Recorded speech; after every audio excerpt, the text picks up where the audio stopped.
they can hear us. What?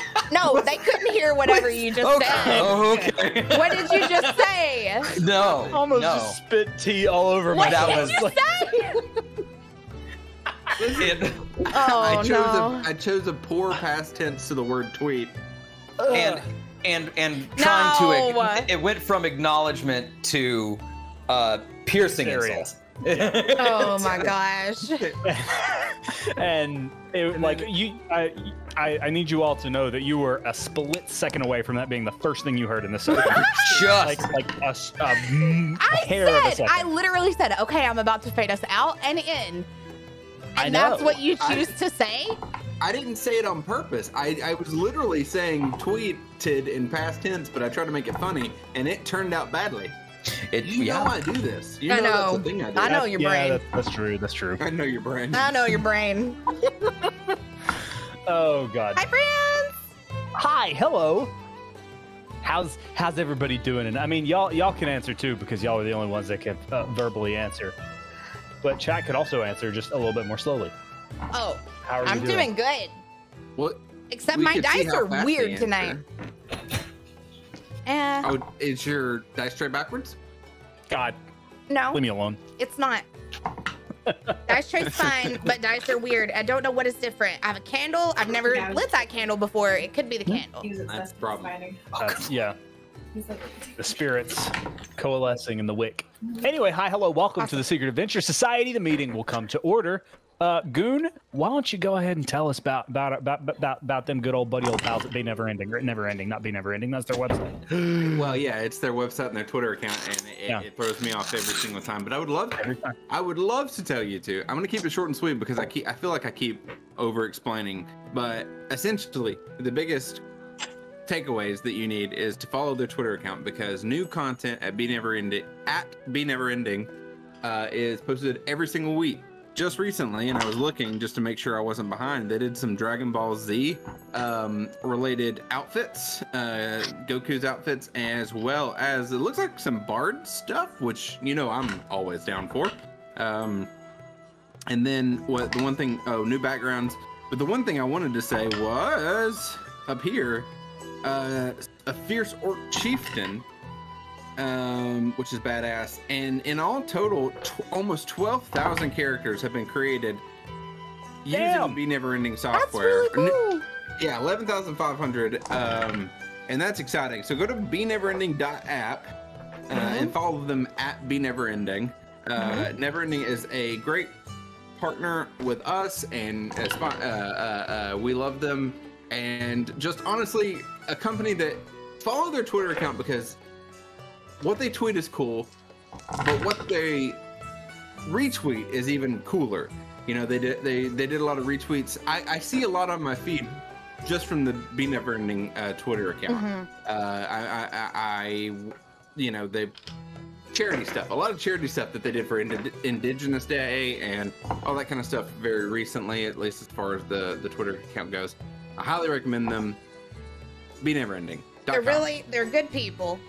They're good people. Good people. I've found I've heard of a lot of new TTRPG shows by following them because they're constantly retweeting TTRPG shows like ours. So yes, like half of my recent mentions have been either through someone that they've retweeted. A lot of friendships being made. Yeah, maybe some. And also watchers or listeners here. We'll see. And also we want to support small companies and big companies that are forces for good, and this company is very clearly a force for good. Yeah. Yes. So let's all boost that. Yeah, we heavily vetted them, but we didn't even need to. They were just already cool. Yep. Hello, yep, captions? Oh, they're working. Captions? They're working. Okay, cool. Sorry, I looked up and I guess my caption doesn't know what ye means. So So it's not gonna pick it up. But it's not. It's having a hard time picking my stuff up for some reason. Everyone on the call and everyone who's watching, on the count of 3, everyone just say "yee" at the same time. 3, 2, 1. Yee!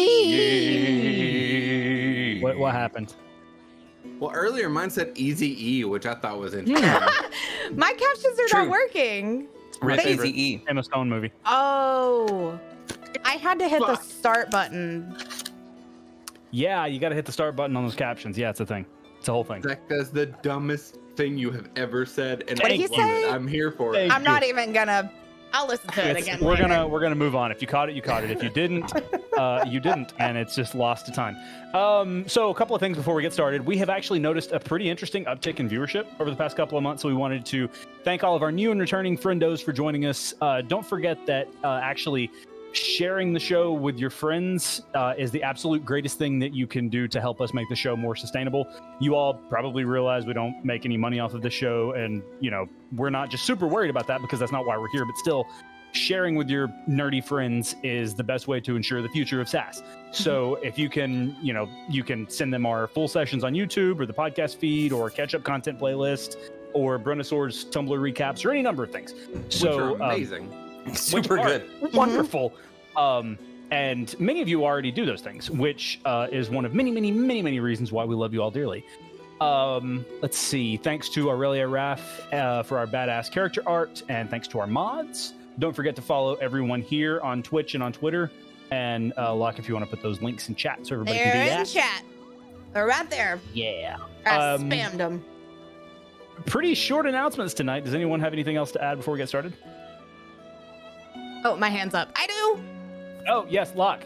You with the hair. Yeah, I just want to say thank you to another D&D show that is here on Twitch, Casters and Cantrips, for letting me come on the show and play a cute purple kobold named Meep.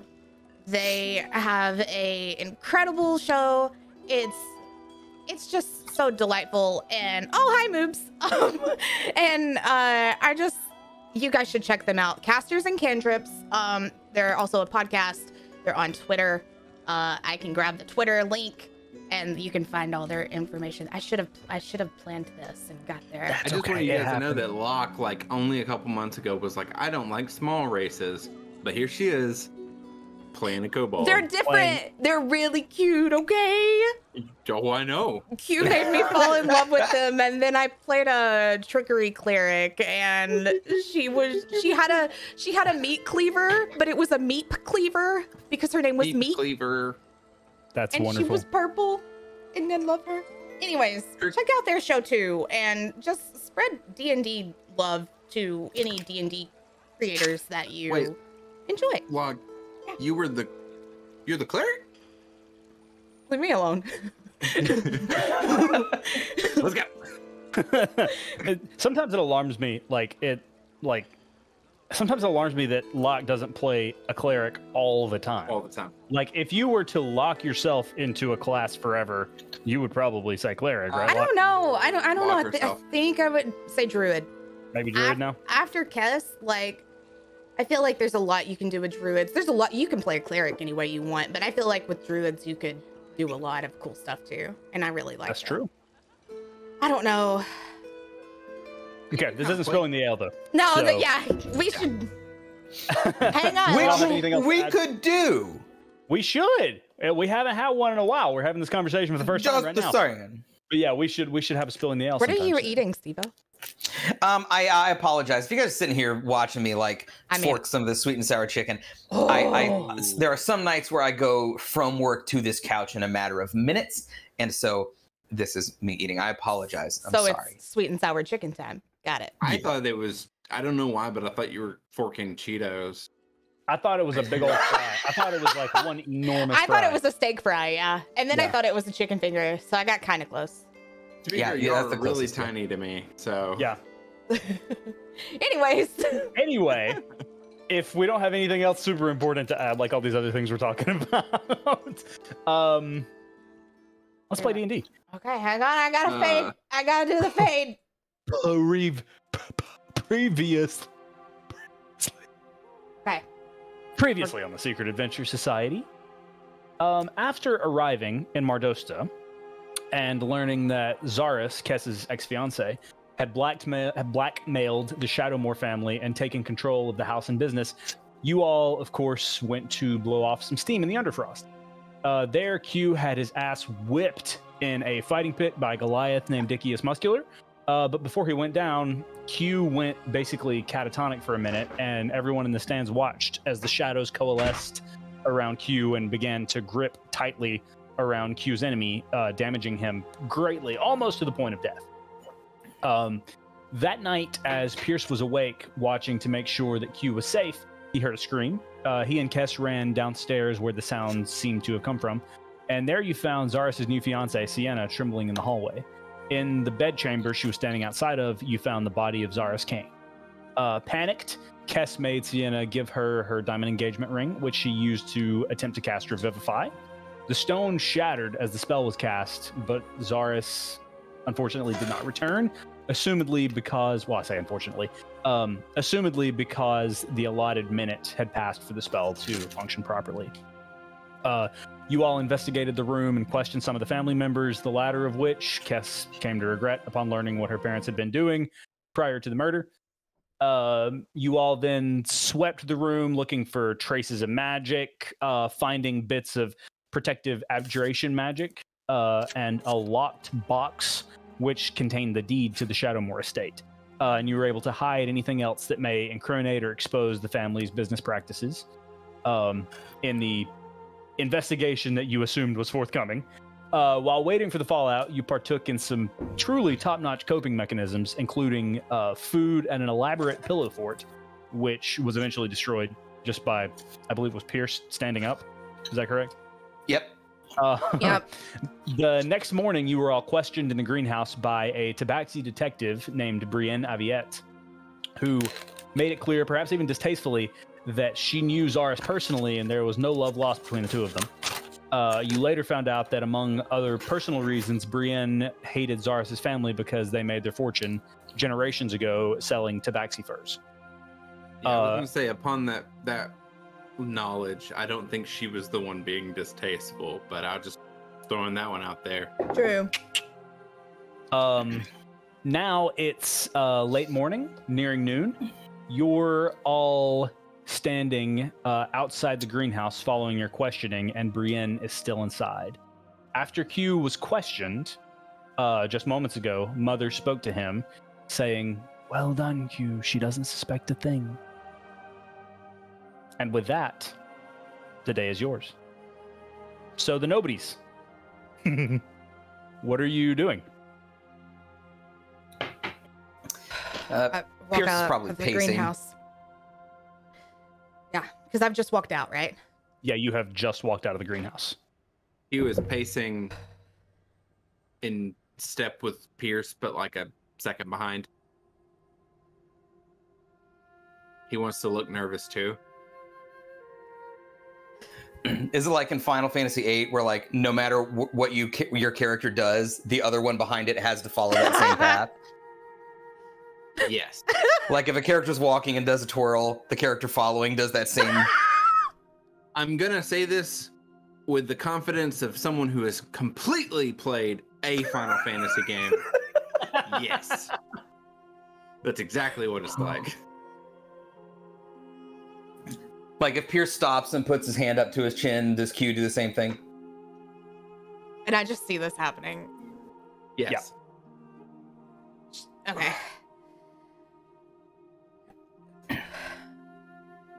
How'd it go? I think it went well. She can't hear us, right? You're not sure. I'm gonna shut the greenhouse doors Okay. behind me. Okay. We want to go somewhere and talk. Yeah. Sure. I Like, mean, okay. yeah, was she gonna come get us afterwards? I don't know. Right. We shouldn't vacate the premises. We We should can just. stay on property, but you should grab your coats. You're saying Yeah, we're okay. gonna leave and never return. No, we're gonna stay here. We'll stay on the estate. And an estate is The land, the house and the land and everything that this, all of this. all the land. Everything the eye touches. Or the eye see. Wait, no, the light touches. What is it? Too much coffee. Wow. Anyways. I think you misquoted that film. I did. I don't know what a film is. Let's just go. Just grab your coats. I think. Yeah, we need to get Pierce points at Q. We need to get him somewhere where he's not going to incriminate us. Yeah, I just kind of want to talk over maybe what all we said, because You're welcome. you know. It was up to this point you had never been incriminated, so thank you. Let's go upstairs, please, now. Well, we are upstairs, but we'll just get coats and let's go downstairs. Then let's go downstairs. Yes. Okay. How many floors is this place? 4. We're going What floor outside. are we on now? We're on the 4th, but we're in our coats and rooms on the 4th, but we're gonna go outside. Gonna grab my jacket. I think we should go downstairs stuff. before we go outside. Yeah, probably. Although most of us can fly, Pierce can't. Like, No. I can land all right. Once. I've landed all right once. I can't fly. I can swim. I could probably jump out a 4th floor window and land okay. Two of us can fly. I can make you fly. Oh, you can make us fly. Oh. Okay, let's just go. Zach, Yeah. I'm gonna lead them to the little tower fort, like the treehouse Okay. that's in like the back. Okay. On the way out So- there, Pierce turns to Cass and asks, "Did you grow up in this house? Like, were you born in this house?" Yeah. I don't know if I'd ever get used to this floor plan. I mean, just use the stairs and use the 4th floor is basically all I did. Except for whenever we have the ball, which is a whole nother thing. It's just... But this, and I lead you guys to the backyard, and there's like some shrubs and like bushes and stuff, and there's like a kind of like a little tower, but it's like, it looks old and like unused, but it's basically kind of where the kids would, basically kind of like a treehouse, like a little like hideaway. You runs toward it. Does that mean he likes it or hates it? High. He wants to get high. Not high. Tall. Yeah, it goes really high. You know how cats try to find like the tallest point in any room and sit up there? Yeah. Yeah, that's attractive to Q. Okay, well, yeah, and there's like it's basically, just think of a kid's like treehouse. There's like a rope swing you can like hop out on, and like there's even like a kind of like a pole for you to slide down, like a fire pole, like, but it's all kind of grown up and not really taken care of since they got older. Okay, so let's go up in that. Okay. At this point, I will mention it's noon, but it's still absolutely like still the most cold weather that the two of you have like ever experienced. Is there a place to like start a fire in here or something? There's like a little fireplace, yeah, because it's all stone. Would you like a fire? Sure. A small Q. Look at me. A small fire. Big fire. You cast create bonfire and creates a magic bonfire that fills a 5-foot cube. It sets whatever is there on fire. So It's just there's a fireplace. You cast it in the fireplace. did you point Q to the fireplace? Yeah. Yeah. Okay, then yes. Also, you've Then yes, probably that is seen exactly what it fireplaces does. all over the house, so you know what it is. I'm sure he knows what it is. That may not have been his first thought, though. So Yeah. He throws it into the fireplace. Okay. Okay. We should be safe to talk up here. What happened? Okay, I'll start. She asked questions.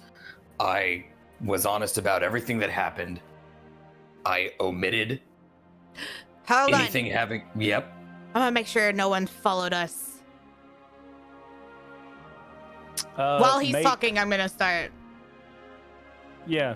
Make a perception check. Perception. Dirty 20. You feel confident that you were not followed. Okay. Sorry. I got really paranoid. Okay. Yeah, I've been paranoid for 48 hours now. I described everything exactly as it happened. I omitted anything having to do with your family because that wasn't my place to say. But I was asked about your family's dealings, and I sidestepped that. Yeah. I did too. Was that the right thing to do? Yeah. I don't know. Here's the thing. I don't know what my family has said. I mean, I think I sidestepped it in a way that isn't necessarily anything that I necessarily should have known that's going to come back to be an outright lie. And honestly, Pierce points at Q. I'd be surprised if she could make sense of anything he fucking said. What did you say, Q? What are you squinting at? I have to concentrate to keep the fire going.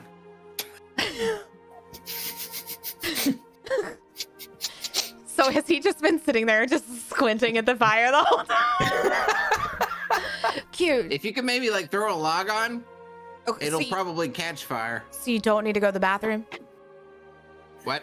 You don't need to go to the bathroom? Like eventually, But if you want to like throw a stick or 12 on there, that would be great. Yeah, there's firewood in the corner. I'll just pick some up and throw it on it. Cool. Yeah, I'll help. Once there's actually a fire going, he'll drop the spell, but whatever caught fire. I'm is still sorry, on fire. Q. I didn't know that you needed It's to the put the wood damnedest on thing. it. It's the damnedest thing for those of you who are not Q. When he drops concentration, like you throw the wood onto the fire, just out of nowhere, there is now smoke, and there is now the smell of smoke and burning wood crackling where a minute ago it was just warmth. Oh. Okay. Fire's going. I haven't done that in a long time. We haven't needed fire, but... Oh. Wait, what was the question? Well, what did you tell the lady?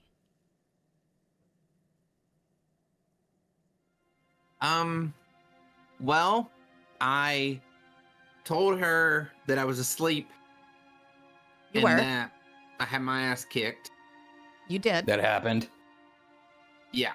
And I said, she asked me if I knew, I don't know, she said some weird things. She thought, like, she wanted to know if well, like, she wanted to know if you guys kind of liked, Xanadu. And I said no, that you kind of hated him. I had that one queued up too. I had that one written down. I had it queued up. I beat you to it. Good You job. gotta cross that one off.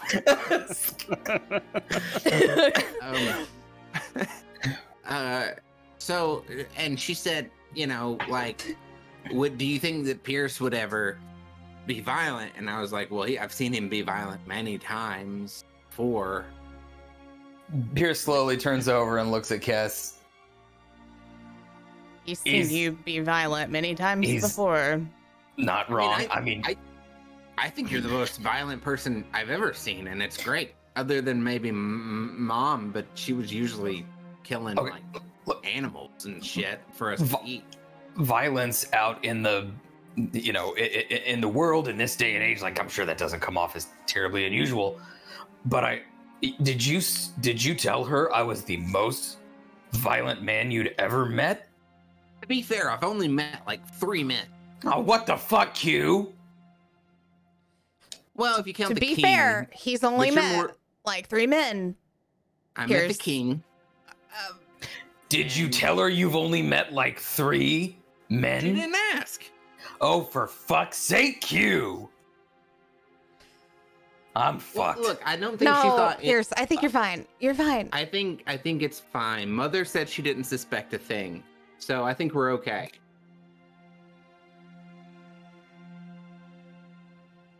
Rewind. Play. What? I've only met 3 or 4 men. No. You know for a fact we're talking about after that.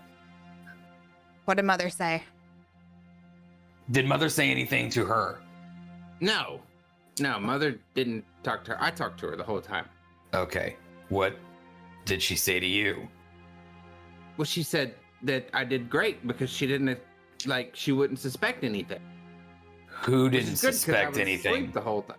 The lady, the lady with the weird accent that almost sounded like it was a real accent but wasn't. Why did...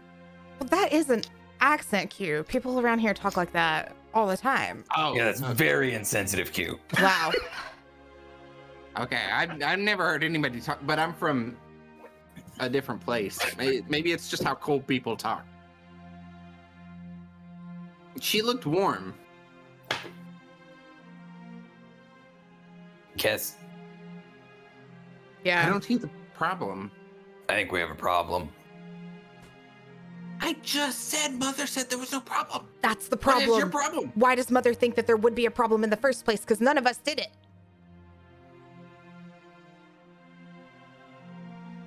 Can we talk to Mother? Rewind. I don't know what you would be winding, but None of us did anything. right, We're still trying to figure out what happened. right. Right. And Why? because we didn't do anything. What is Mother not wanting the investigator to suspect? That we killed the person. But we didn't. Right. And that's why she's not going to suspect anything. I don't. Q, did Mother kill Zaris? Zaris, No. Whatever. did you ask No. Mother? Xenon was alive when we went to sleep. Zaris, Bless you.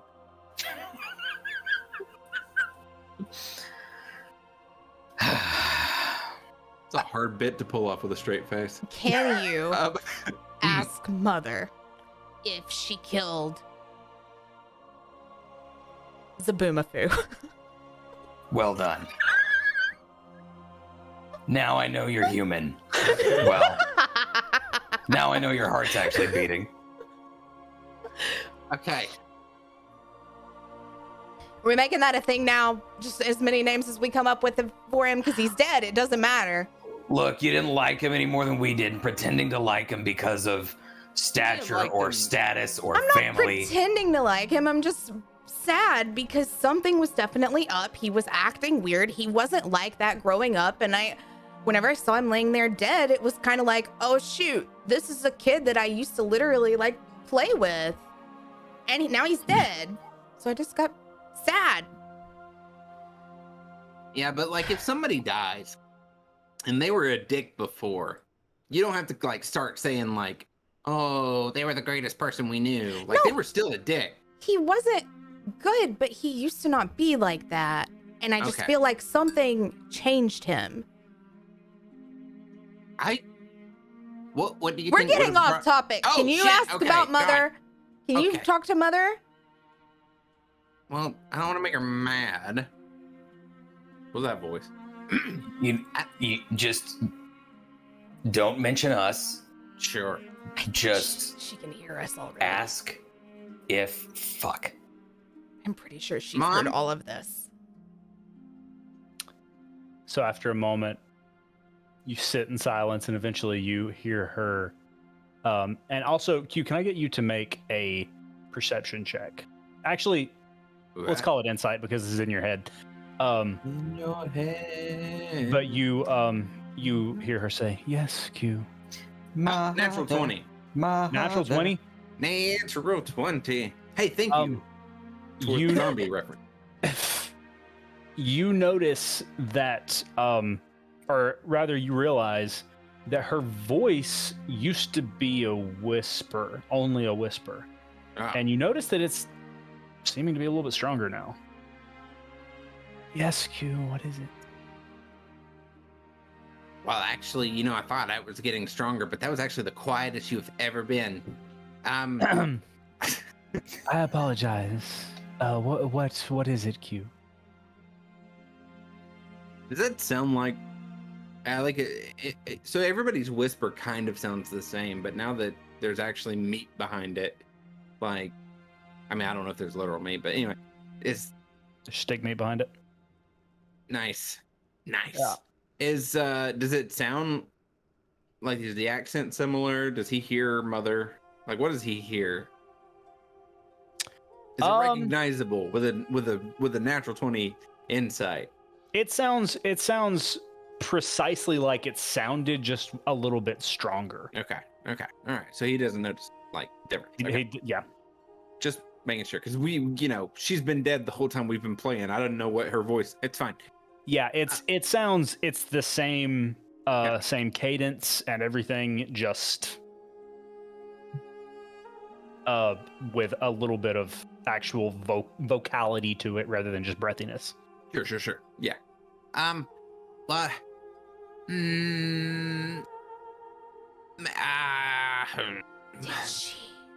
Did you kill Zargon? If so, I wouldn't be upset with you. Kind of. Well, I can't be. It's fine. I'm just curious. Curious? Are you being serious?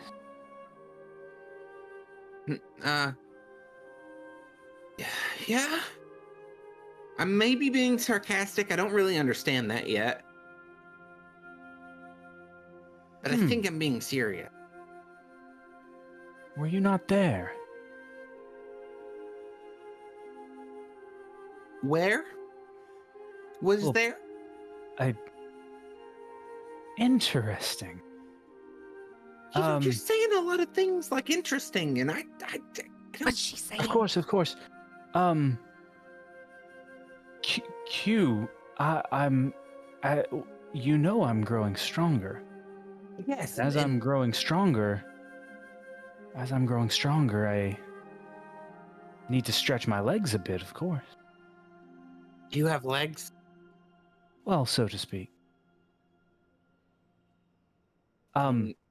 It's curious because I thought you were there with me, but yes, I killed Zanzibar.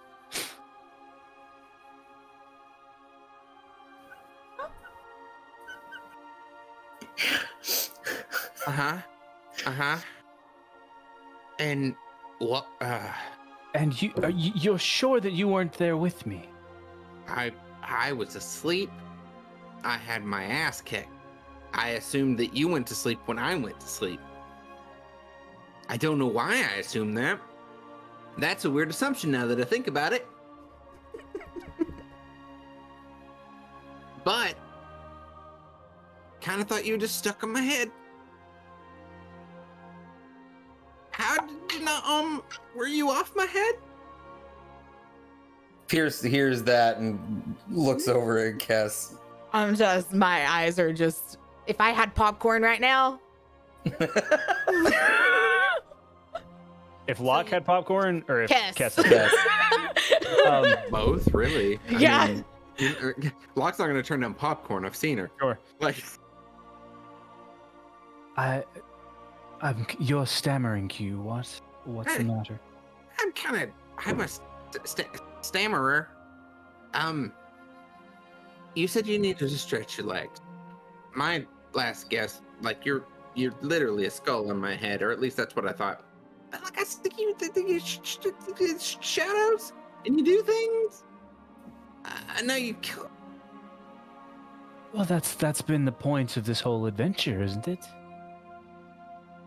As you go stronger, so do I. I'm proud of you, Q. But we didn't eat him. Why did you kill if not to eat? You never killed not to survive. It sustained me in more ways than that. My form is not physical. Okay. Well, But trust me, the kill did in fact give me power. okay. That's good. I'm happy about that. You know, if it was just that, I would be happy. If we could have just started and ended the sentence with "you're more powerful." But there was another part of the sentence where you killed someone. And that was the distressful part of the sentence. Well, you didn't seem to have an issue with it when I was protecting you in the fighting ring, did you? Well, yeah, but when somebody's coming at you, you know, and or if you were gonna with the food.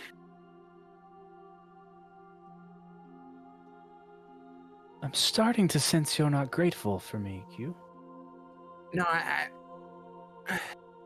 don't want to appear ungrateful. When he says that, I like look at Pierce like,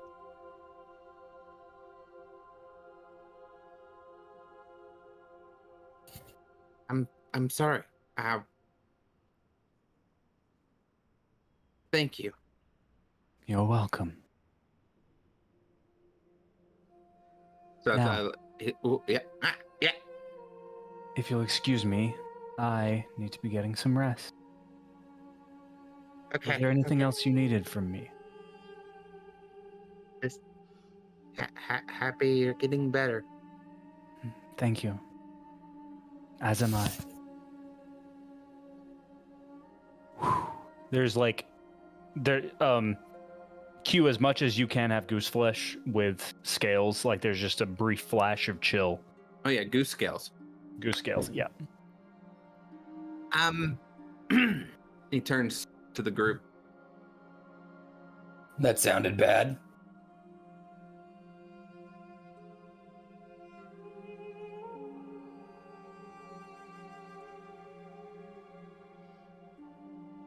You may be upset.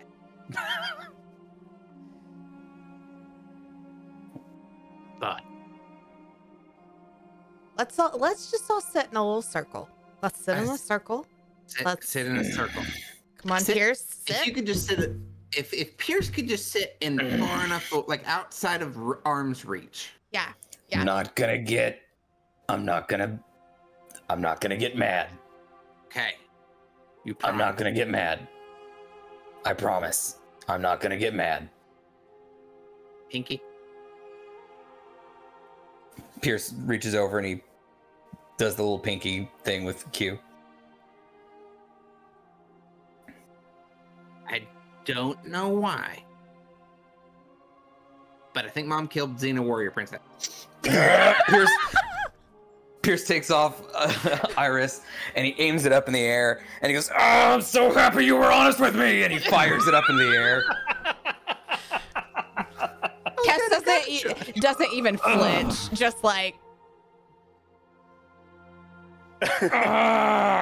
Wood and pebble and just like rubble from the ceiling just cascades down upon all of you. Yep. That's about right. Yeah, I think probably at that moment, Pierce, or not Pierce, Q jumped back as far as his little cobalt body could take him.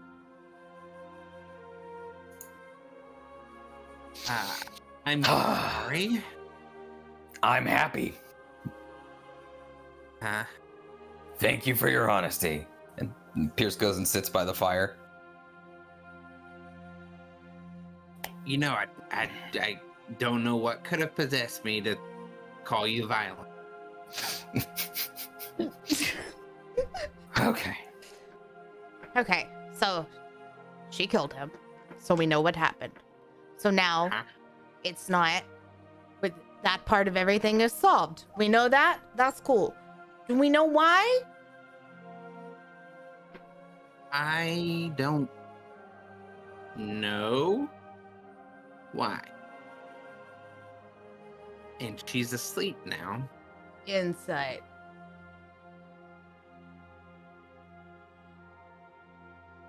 Roll insight, and Q roll either persuasion or deception.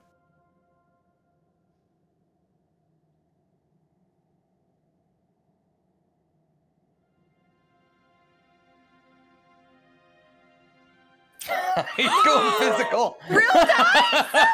He's never. Has Q ever rolled a physical die? Never. Not one time in the history of the show. We've been doing this for 14 months, and I think this is a first. It's beautiful.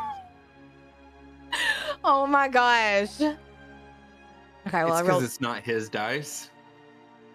That was the problem. I rolled Yeah, a you made fun 23. of you made fun of dice, Yeah, rituals Q. that- So, in the grand scheme of things, since you now know Ken can read Q like a book, he doesn't know why she killed Zarfon. Yeah. That's not a real word.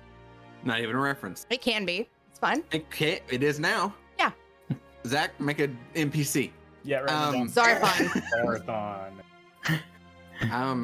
He doesn't know why him, but he does know that he does know why she killed, if that makes Right. sense. Right. And you can tell that. You probably, I don't know, even with that higher roll, you probably don't know why yourself, but he does know why she killed. You know he knows. I just look at him. I'm not good with faces. Mm-hmm. This one looks disappointed. How do you feel right now? Squicky. What is squicky? You know, like that feeling like you ate the last wolf thigh, but you told your mom that there was that you don't know what happened to the last thigh. So you feel like you lied? Fuck. Well, I didn't lie. I don't know why she killed. Him specifically. Yeah. Okay. But she, you know, she's been dead for so long, and she needs power. And I guess he was powerful, or helped her gain strength in some way, and she said she needed to stretch her leg. But she's never done that. We're all gonna die. We're not gonna die. I've already died once. We'll be fine. Oh, we're gonna die badly. No, we're fine. Fine. Everything's cool here. Q, have you and your mother ever fought, either through words, like a disagreement, or physically? I would.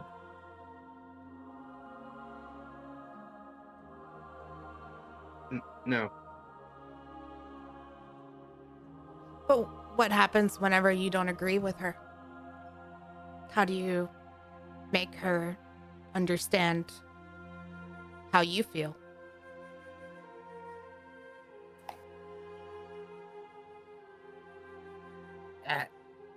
I mean, how I feel doesn't really matter. Yes, it does.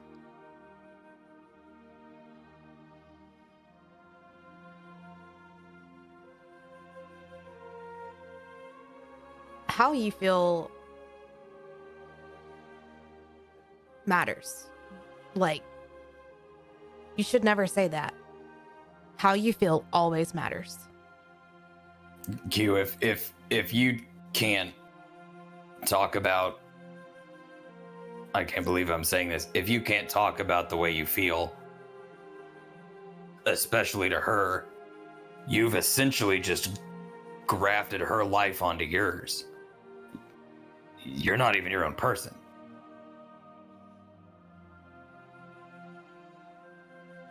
I mean, I've never really thought of myself as much of a person. Q has, since you've had that skull, aside from words, has Mother ever injured you?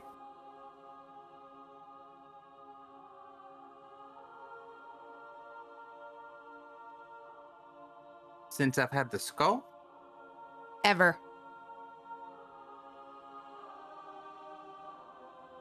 I don't know that I'm comfortable with this line of questioning. Okay. Can we get That's back fine. Hey, to Q. the... what? Who likes shiny things? And rings? Me. Not Mother. Who likes fish? And meat? I mean, Mom also enjoyed meat. Okay. and Okay, fine. fish. Okay, fine. Who likes... I don't know. What are some things that you like, Q? I know you like shiny things, though. And Mother doesn't like shiny things. Who likes dresses?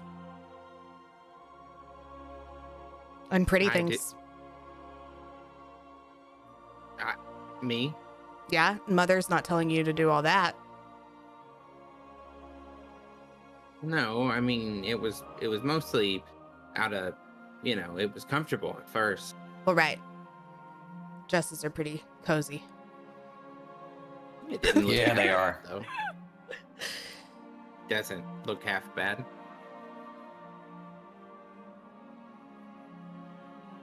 And he goes to wipe a tear, and the skull comes up just a little bit, and there's a big scar right here on his nose.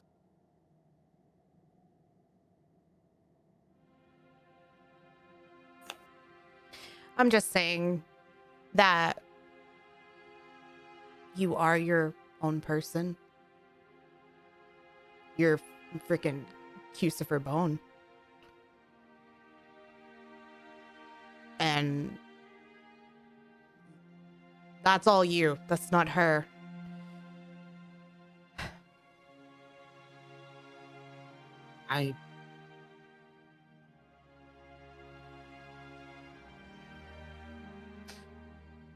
Also cute. I think you're good.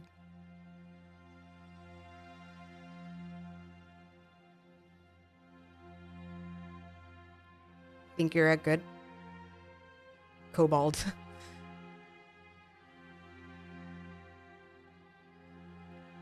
And that is all you. Yeah, we didn't make friends with Mother. No, You think I'm good? I think you're good. I think you are still learning what good is, but I think you're good. I don't even have a hammer. We can get you one. Well, you know the phrase is we can hammer that out later, so the hammer comes later. The hammer's later. That makes sense.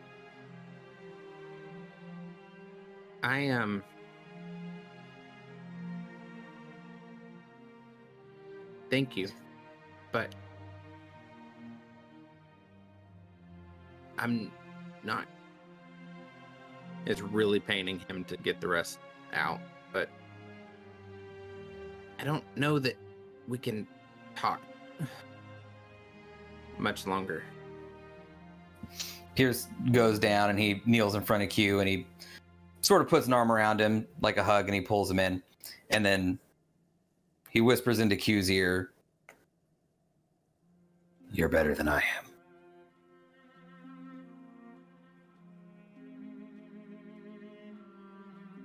And he stands up and walks back. He keeps his back turned to him because if there's any emotion, he doesn't want to see it.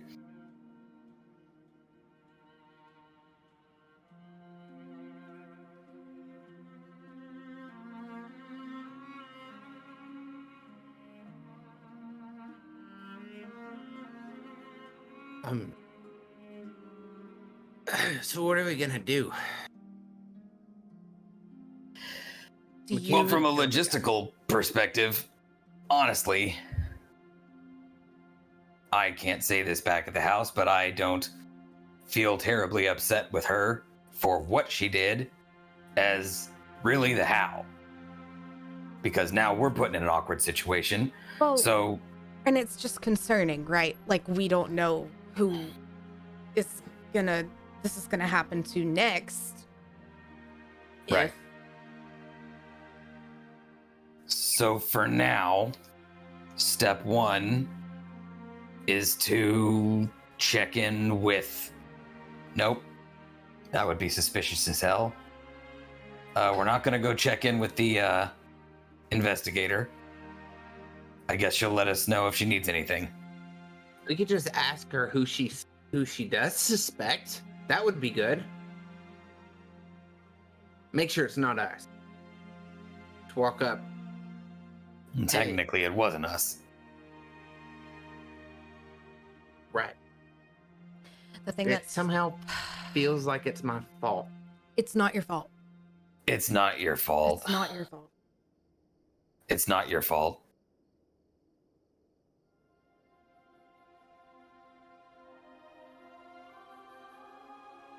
Ah, fuck. If I wasn't, if I had just stayed on the island, this wouldn't be happening. Yeah, but we wouldn't have had the stick meet and the cool trip and all of the fun that we've had. And then you'd be stuck on that island and there's like that green light there. So I'm happy you're not on that island. Yeah, you may not have survived if you had stayed. I mean, I'm glad you're here.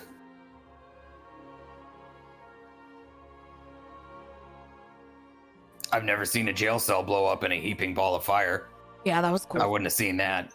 That was cool. You mentioned the green light.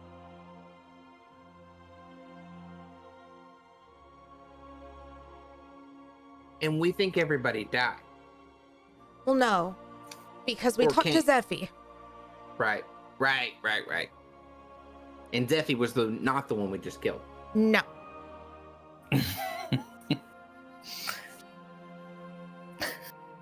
You don't think... but It's impossible to know. You'd be the only one that would. And if you don't know, we don't know. Probably not. Okay. Well, but part 2 of that is her body was there. I couldn't just carry her whole body. I worry about what would happen if it was destroyed.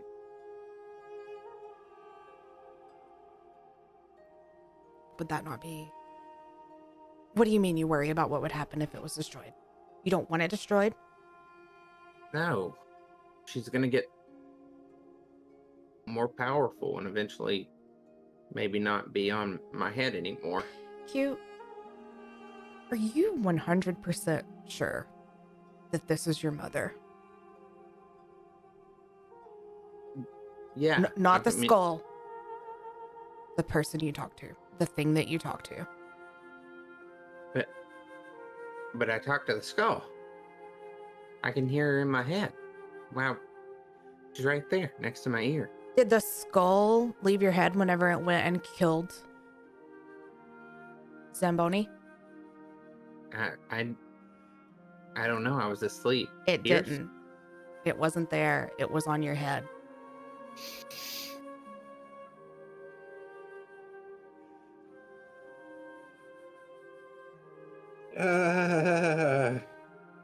It's confusing.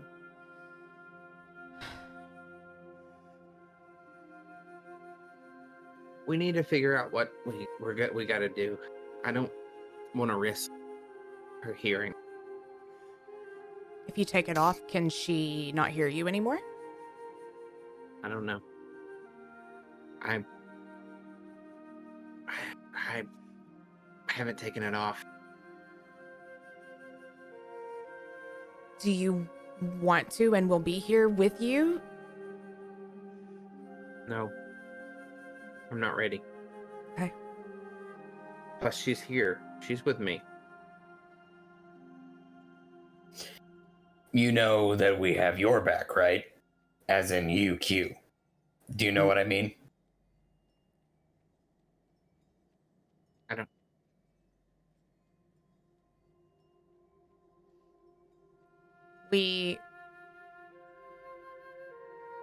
I mean, That's okay.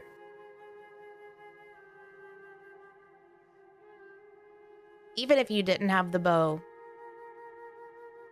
we would still be here for you. Even if you didn't have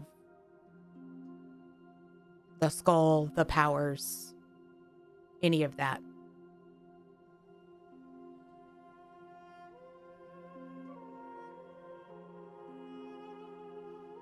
But you can just let us know whenever you're ready to do whatever you want to do. Yeah, to the extent that you feel comfortable, would you keep us in the loop? If anything, murdery starts to bubble up? Maybe a little, just a little wink. Just one of these, if you're feeling a little murdery.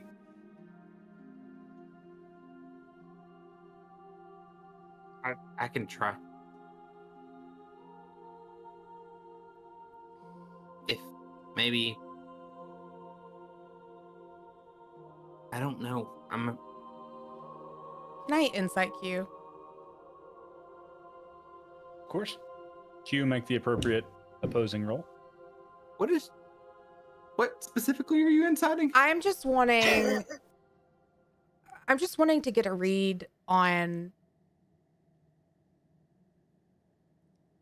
if this is fear or if this is hard for him to deal with. Like if he's like afraid of her, or if this is too traumatizing for him to even remotely think about. I feel like an insight check would be good because we could talk as players versus I feel like Q's having a hard time. I feel like he's having a hard time with words. Yeah, I don't know. Yeah, you're welcome to roll an insight check, but I don't know what Q would roll against it. So yeah, it's a 30. Because fuck. You know more about what he's feeling than he does. Then, that actually tracks. I wanted this conversation as players. I didn't want a metagame. I wanted, you know how you can just read people, right? Yeah. And I'm not actually a 2'7" kobold to try to emote like one. Yeah, I mean, like he's fucking terrified right now, and he's afraid. With a 30, Zach, how much I can give him just everything from Q. You can give her whatever you want to for a 30. Yeah, I mean, like he's shaking. He is.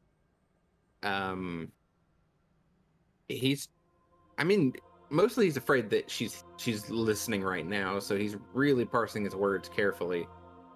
And he honestly thinks he said too much, and he really wants you guys to stop talking, but he also is. He's also very confused about. This is the first time he's really questioning his relationship with his mother, but this is also the first time that she's acted not like his mother, if that makes sense, you know? But also, So- is he feeling like unresolved? Like, I don't know how to explain it. Go ahead. I mean, think it all 9 of his years have been devoted to this woman. right. And you're kind of at the same time, you're hinting that she might be a pure being of evil. Whether it's his mother or not his mother, in which case that means his mother's actually dead, which he's not readily like ready to deal with yet. This is so intense. Okay, go ahead. Yeah. I mean, and that's a lot for a 9-year-old. I mean, even if he did mature quickly, but like he's having a hard time. It has nothing to do with like, I mean, he's Okay. torn apart from the inside. Like he does not know what to do. If he wasn't slightly afraid that his mother was gonna fuck up his magic because she's asleep and mad, he would probably try to teleport out of here.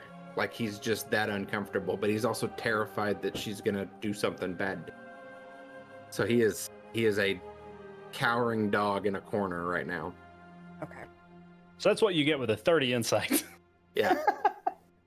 Yeah, and I mean all that stuff's pretty like, I mean he can't hide it, Right. you know. It's hard for me to portray it on this tiny little box that I live in. Okay. So with that, Cass is gonna stop pushing. And Is he done? Yeah, I think We're done. yeah. You want a snack? Food. Are you We haven't hungry? had breakfast? No, you actually did not have breakfast. You woke up very, very late, went straight to the interview. The second you said the word hungry, Q looked up at you like a beaten dog that is ready, that hasn't had a meal in like 6 days. Like he's just, fucking food? We can do that?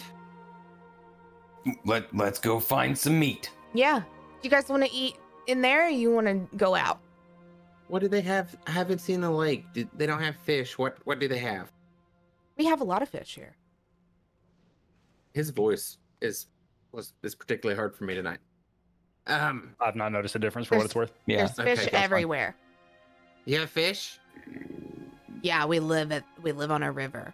There's a river? Oh shit, we saw the river. It's been a long day. It's fine. It's been a long 2 days. It's okay. It's been like, fuck it. It feels like 2 weeks, really. It's actually been like a month, but it's fine. So we should fish. Do you want to go catch the fish yourself? And then eat it? Or do you want to just go get some? How do you feel? Do you have readily prepared fish? Because if you have fish available, it would be dumb for me to go hunting. But if you don't have fish, it would be dumb for me not to attempt to provide fish. I bet you 1,775 of Kess's gold that they have fish prepared for you in the house. There is fish in the house. I just look at Pierce. Just shoot daggers. Is it so? Wait, hold on. We have to have we have fish on the house. In the house. Well, I know, but like you people say things like on the house, and we never go upstairs, so I'm very confused. In that house, at a point at the Right. house, there is fish ready to eat. Okay. In the house. In the house. When people say on the house, Q, you've been to a bar and someone used the phrase on the house and you went up to the roof, didn't you? There was nothing on the roof, though. Right. I feel like I missed it. If someone says it's on the house, Yeah. that means it doesn't cost any money. If someone says it's on the roof, then you go to the roof. It's on the roof. It's on the roof. Right. If it's on the house, It's on the roof, but you don't have to pay for it. That's close enough for my patience level right now, yes. Okay. Yes. Let's go back inside. What? Q? Yeah. Is your fish on the roof? No. Okay. It's in Take the me to kitchen. fish. Okay. I got really hungry.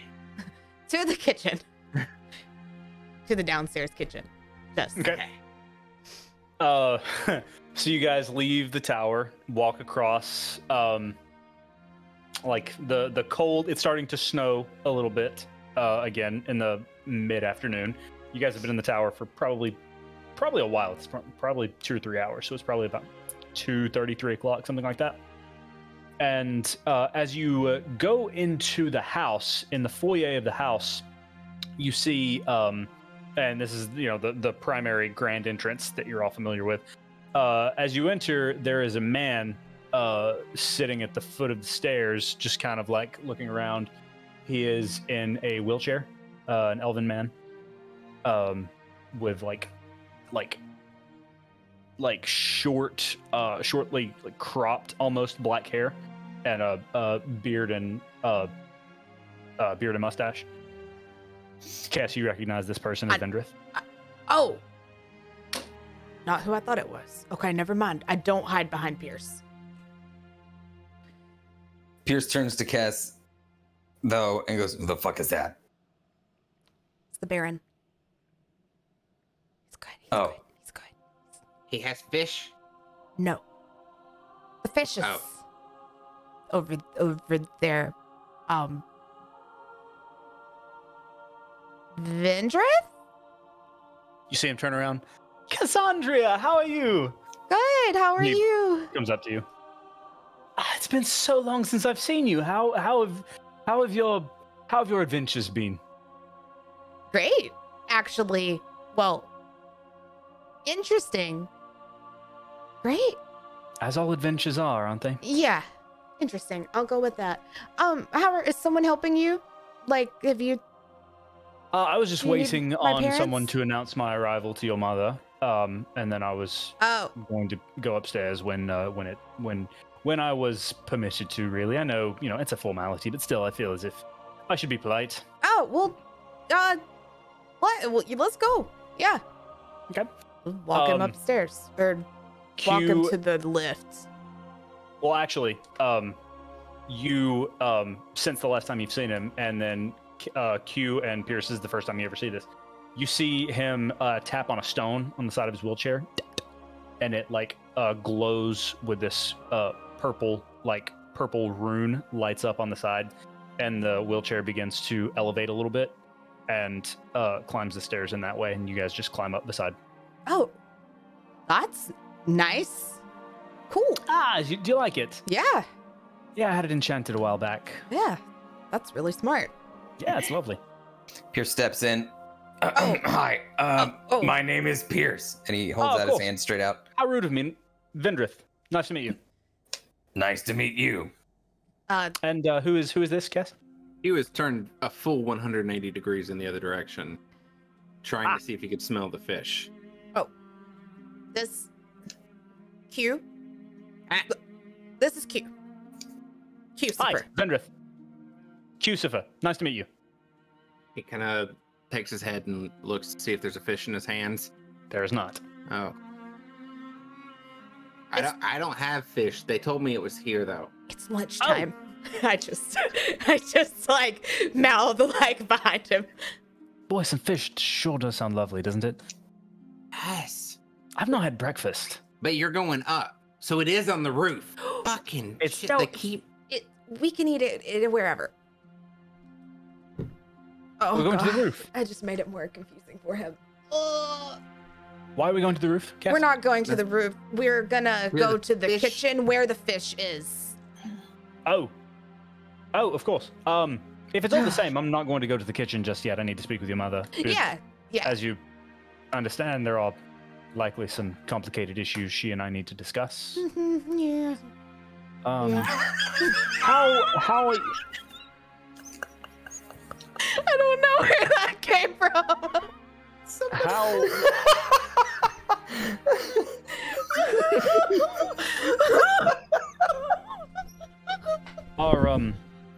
Are you doing all right? I imagine this must be complicated for you. It's very. My emotions are weird. As are mine. As are everyone's. Emotions are just odd. They're very Right? strange. I've I only tried. had them for like a little while, but I don't like. That's a very interesting thing you just said that I would love to unpack, but unfortunately I don't have the time. And this is like at about this point, you guys arrive at the landing, and you turn around and you see Norse approaching from. Actually, Kess, make an intelligence check.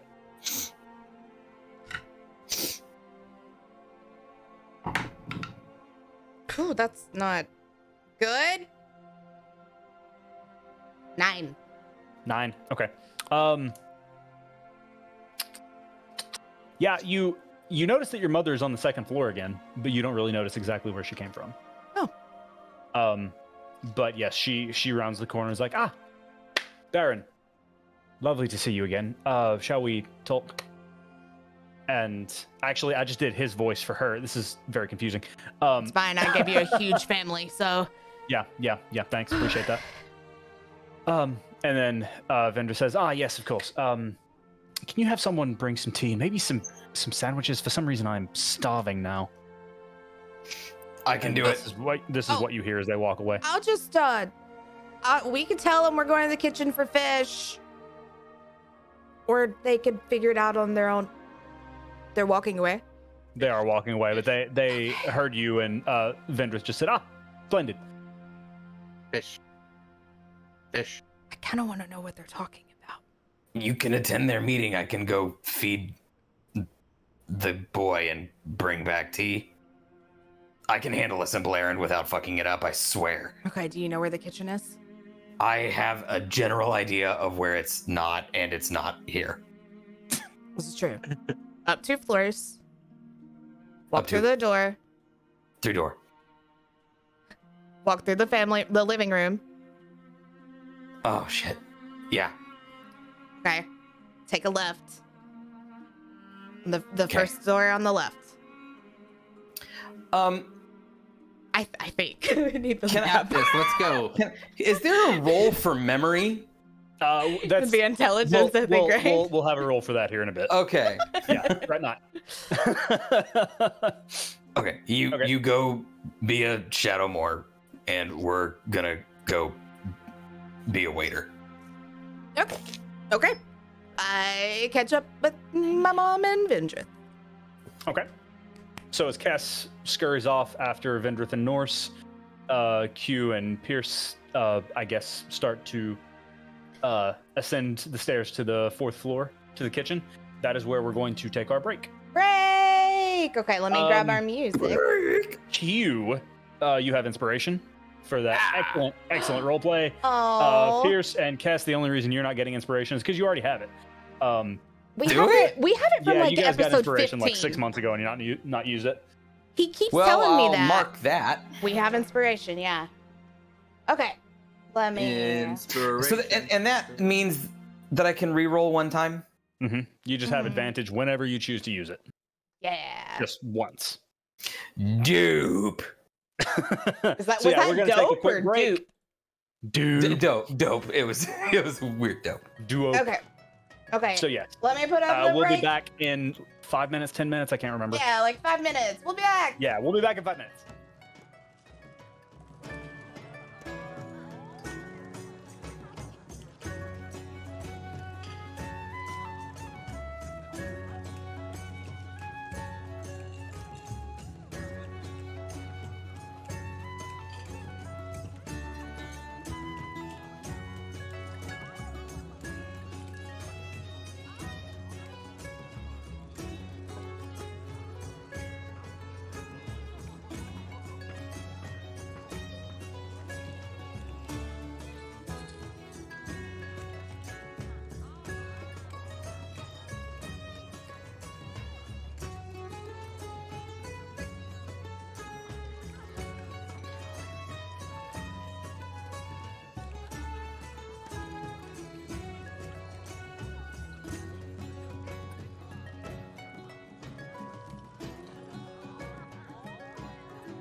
and they can hear us. Back. And they can see us. Ah! Ooh. Yeah. Ugh. Whew. Hi. Welcome back. Emotional. I know fish gets me that way too. I get real emotional about fish. Yeah. Yeah. So long. Thanks for all the fish. Thanks for I all just the shot a fish. D6 across the room. Wow. I shot something over the break too, but it wasn't a D6. It was a whiskey. It was a whiskey. Yeah. Was it a whiskey? Yeah, I have this beautiful whiskey and ginger ale concoction and the whiskey is I don't know, something the 69th Battalion or something. It's an Irish whiskey and it's amazing. Oh, Nice. if Nevernight's in here, she probably knows about it. Probably. Never Not mind. a sponsor. Yeah, Nevernight collects Irish whiskey, which Oh is shit! cool Nevernight hobby. needs to be friends with me. My Twitter handle is on the screen somewhere, or will be at one point. Follow me on Twitter and let's talk Irish whiskey. So, we going back? before we dive back in, that was incredibly emotional. Is everyone okay? Yeah. Okay. Affirmative. Emotional. Emotional. Let So, me get us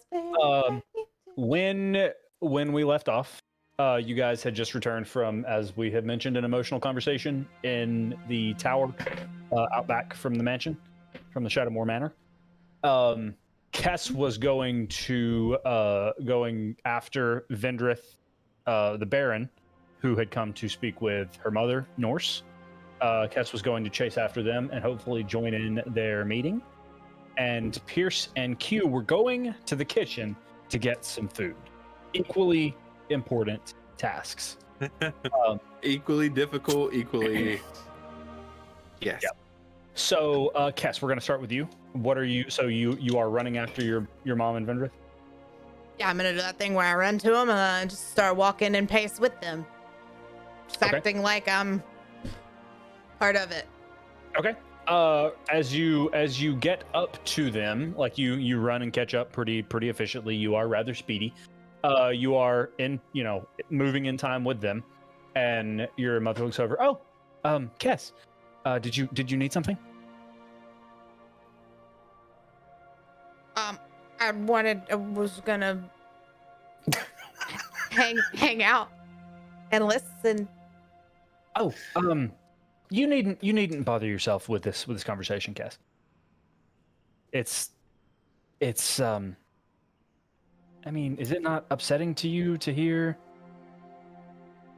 Like, I mean, I kind of want to know what's going ex-fiance on. is dead. Like, Why? I mean,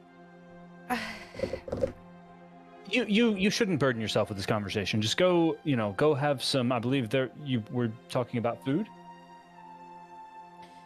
Fish, yeah. Yeah, go have fish with your friends. They will get lost. You are not wrong. Can I be informed of whatever's going on later? I just kind of like being in the loop now. It's this new thing I'm trying.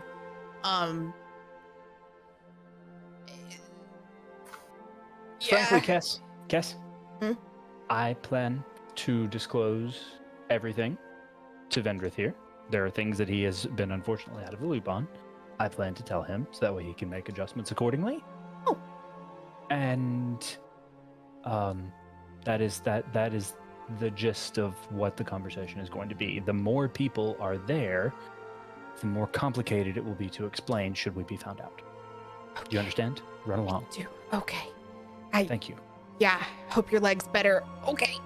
And I finger gun at Vendrith and I run to find my friends. As you run away, you hear Vendrith ask, what happened to your leg?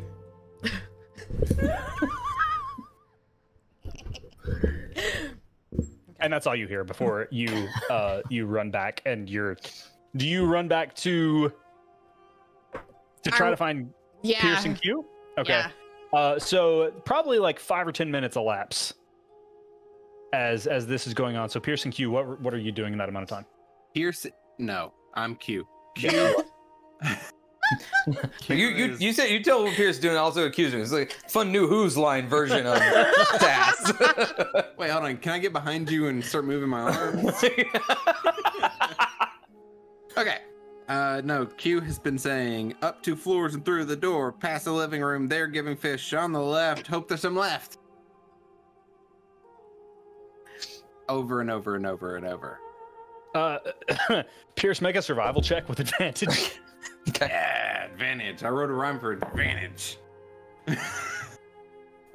I've played a bard, so I've done that a lot actually. So That comes to where's my 15. 15. Okay, yeah, you're able to find your way upstairs fairly. Definitely, you're surprised at how easy it is, especially with Q chanting in rhythm, standing right next to you. You're like almost annoyed with him, but then you're like, wait a minute, this is helping. So you are able to follow his directions, and thank you. And you guys find yourselves in the kitchen. At about the time as you guys are looking in the pantry, you see Cass around the corner. Pierce is just impressed, and he pats Q on the back and goes, "Son of a bitch." you don't fuck around when fish is involved. Yeah, no kidding. Okay, we have to bring tea to the magistrate or king or what was he? Am I here now? I think she said he was a bear. Baron is the word.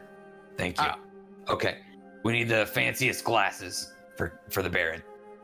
So Pierce is looking for, even if it's not suitable for tea, he's looking for the literal fanciest cupware, drinkware he can find.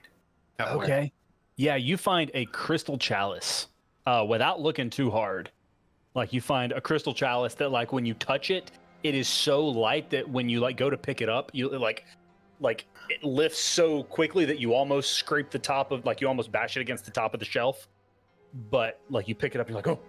And this is the literal fanciest thing you've ever held in your hands. Okay. Is this like and then is that drink for one? Is it big enough to hold like tea for two? Yeah, it's just for one person. Yeah. For one person. Okay. He's gonna look for a second one for Norse. Yeah, there's several of these. 6. Yeah. Okay. So Pierce is gonna take one of each, and he looks around for the tea. If there is a tea on? Do they keep tea on? Okay. Am I there yet? Oh, go ahead. Yeah. Guess you're. Well, actually, you would be there in just a second. Okay. He wants a glass, so he's gonna try to climb up to get one. Okay. Okay. Make a dex check. Don't break anything, buddy. 13. A 13? Okay. As you're climbing up, there is a moment where you like slip, your knee slips, and you grab the cabinet, and you like like one of the cups in there just kind of like tilts a little bit and spins, but you don't knock it off, and you're able to steady yourself. Okay. Oh. It was shiny. He grabs one. Okay. One of the same things that Pierce has? Okay. So yeah, you guys now, Cass, you round the corner, and then you see Q standing on top of the counter, reaching up into the cabinet, and Pierce is standing there with crystal chalices, and is muttering, "Where's the tea?" Wow. Did you make an investigation check, Pierce? 14. 14? Okay, yeah, you're able to spot the tea right as Cass rounds the corner. Okay. What are you doing with those? Impressing the Baron? It was shiny. Yeah, he doesn't give a shit about the Baron. You know? Yeah, we can put tea in those. Sure. Just go along with it. Pierce looks down because now he's like, I fucked up. No, we're gonna do it. Get the tea. Come on. Why do I feel like I'm being talked down to? You're not. That's a great idea. Very fancy. Pinky up. Q, pinky up. Okay. You all did Pierce. I should point out that you didn't find tea prepared. You found like tea leaves. Okay. Right. Is tea like coffee? Yeah, if you suck. Oh. Pierce grabs the. Do I suck? No. Oh, okay. Pierce grabs and then realizes that he doesn't know how to make tea, and he stops, and he turns and he looks at Cass,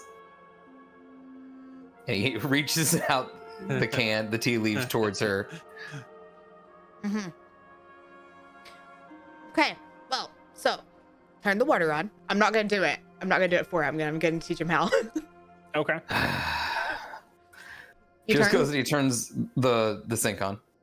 And then we need It's to just get running. some like cubes of sugar and some honey and put it on a tray. With the water still running just directly into the sink, he goes and grabs those things. I'm sorry. I'm bad at teaching. And then we get the pot and you put the water in the pot and put it on the stove. That makes sense. And then you turn the stove on. Okay. That's Pierce, make a perception check for me real quick. done and done. Or is it? It's 19. 19. You can hear like a system. You're not exactly sure what it is, but in the walls you can hear the system that allows running water, because like you've been around, running water a little bit. Bones, good lord. You've been around running water a little bit, like in inns and things like that. Mhm. But you can hear like some sort of system of different mechanical things that are allowing for running water to travel through the walls and into the sink. And you just notice that as an interesting thing. Kess and Q don't hear this, but in Pierce's head, he thinks to himself, "That sounds expensive." And He let's thinks it's give him- magic. Pierce pushed a magic water button. I explain to them how to make tea. And Yeah. And show we them go how. through the process. Yeah, we go through the process of just making tea and setting up a tray with the chalices. Okay. And yeah. Let's take right. this to them. Okay. Can I have some? Yeah. Okay. Pierce Yeah. grabs the tray, and he looks for. Is there like a napkin or a cloth near? Yeah. Yeah. Right, You easily enough. find several, like in a drawer, you find some towels. Okay. He tries to find like a stark white one, and he folds it and he puts it over his arm because that's what he thinks fancy waiters look like, and picks up the tray, and he's all right. Let's go be impressive. Okay. This doesn't really, we don't have to do this. Like, I have something for us to do today. If you guys are down. We just go give them this tea, and I think we could make good Are we use good? of today's time. Are we They gonna have go the fish. steal more shit? Oh shoot, fish. Oh, fish. Okay, we'll get fish sticks to go. And then we'll go. I like the whole fish, not We'll get just you the- a whole fish to go. Okay. Okay. I don't know what part of the fish is a stick, but wait, is it like meat stick? Do they have fish sticks? Yeah, it's like a long stick of just fish meat. It's so good.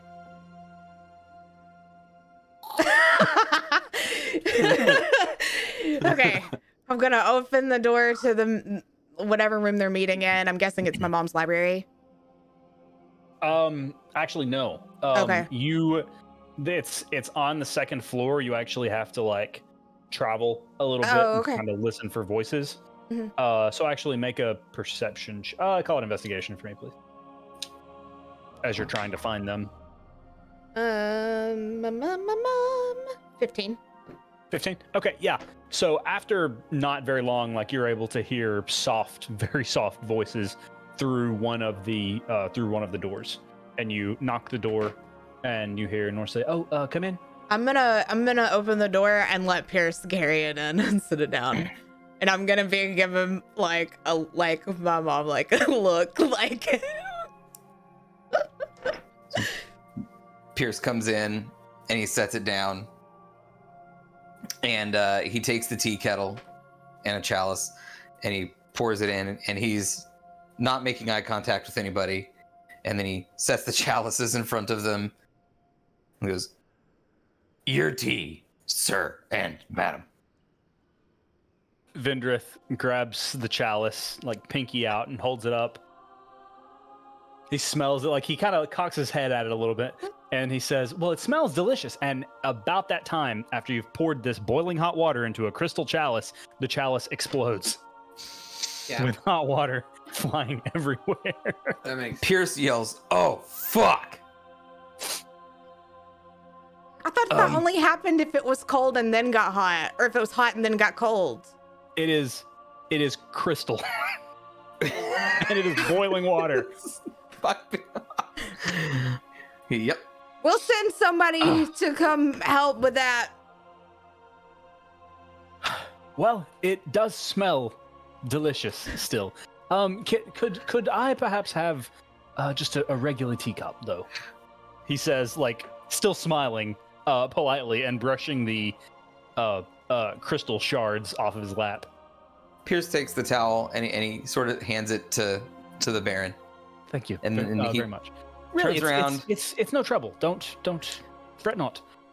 Without saying anything, a regular teacup would be lovely. Pierce just walks out into the hall. He wants to be away from the scene now.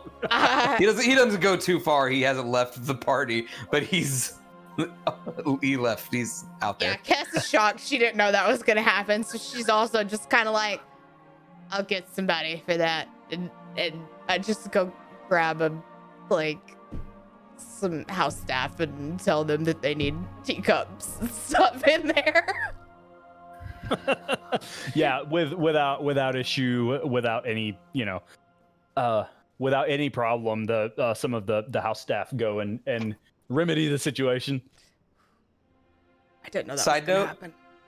this is almost literally what would happen if Steve-O were in that situation and not just Pierce. Like, that is such a real life thing to have. I'm just like, when you said that they broke, my heart jumped into my throat like it happened to me. Oh my gosh. Oh god. Terrific. Well, y'all want to get out of the house? Yep. Oh god. Where is Fish? Is Fish out of the house? Are we going to the roof? No. Okay. Let's go To the fish. to get some fish real quick. And then let's go to the library. Hey, I've never been less interested in anything that you've ever said. But I'm down if there's fish. There's fish. Okay. Okay. Zap. Yes. We are going to get our jackets, Sure. Easily enough. stop and get some fish sticks, Perfect. Sure. and go to the library in Mardosta. Okay, so not the private library, No. the Mardosta library. The one at the school. Okay. Okay. Interesting. At this point, it is probably about 4 o'clock. So yes, as you guys are making your way across town, the sun is beginning to set.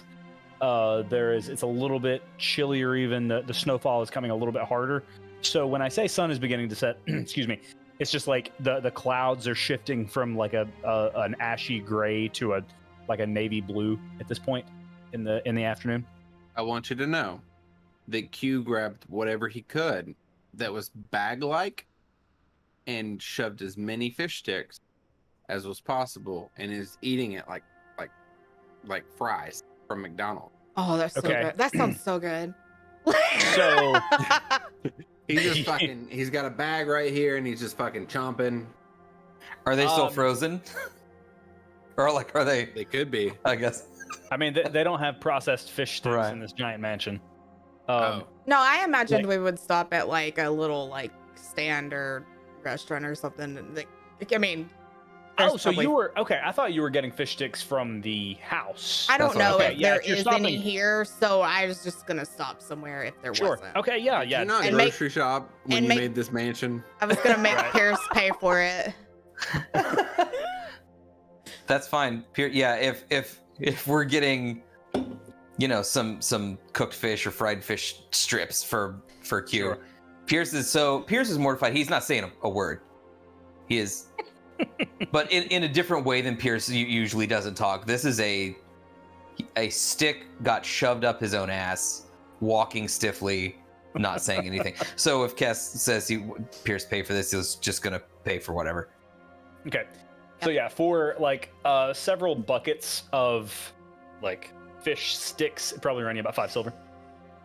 Oh my god, we get buckets. I'm Like, down with kernels? We got freaking kernels? buckets. Yeah. like... You have like KFC giant. It's like the size of Q's fucking torso.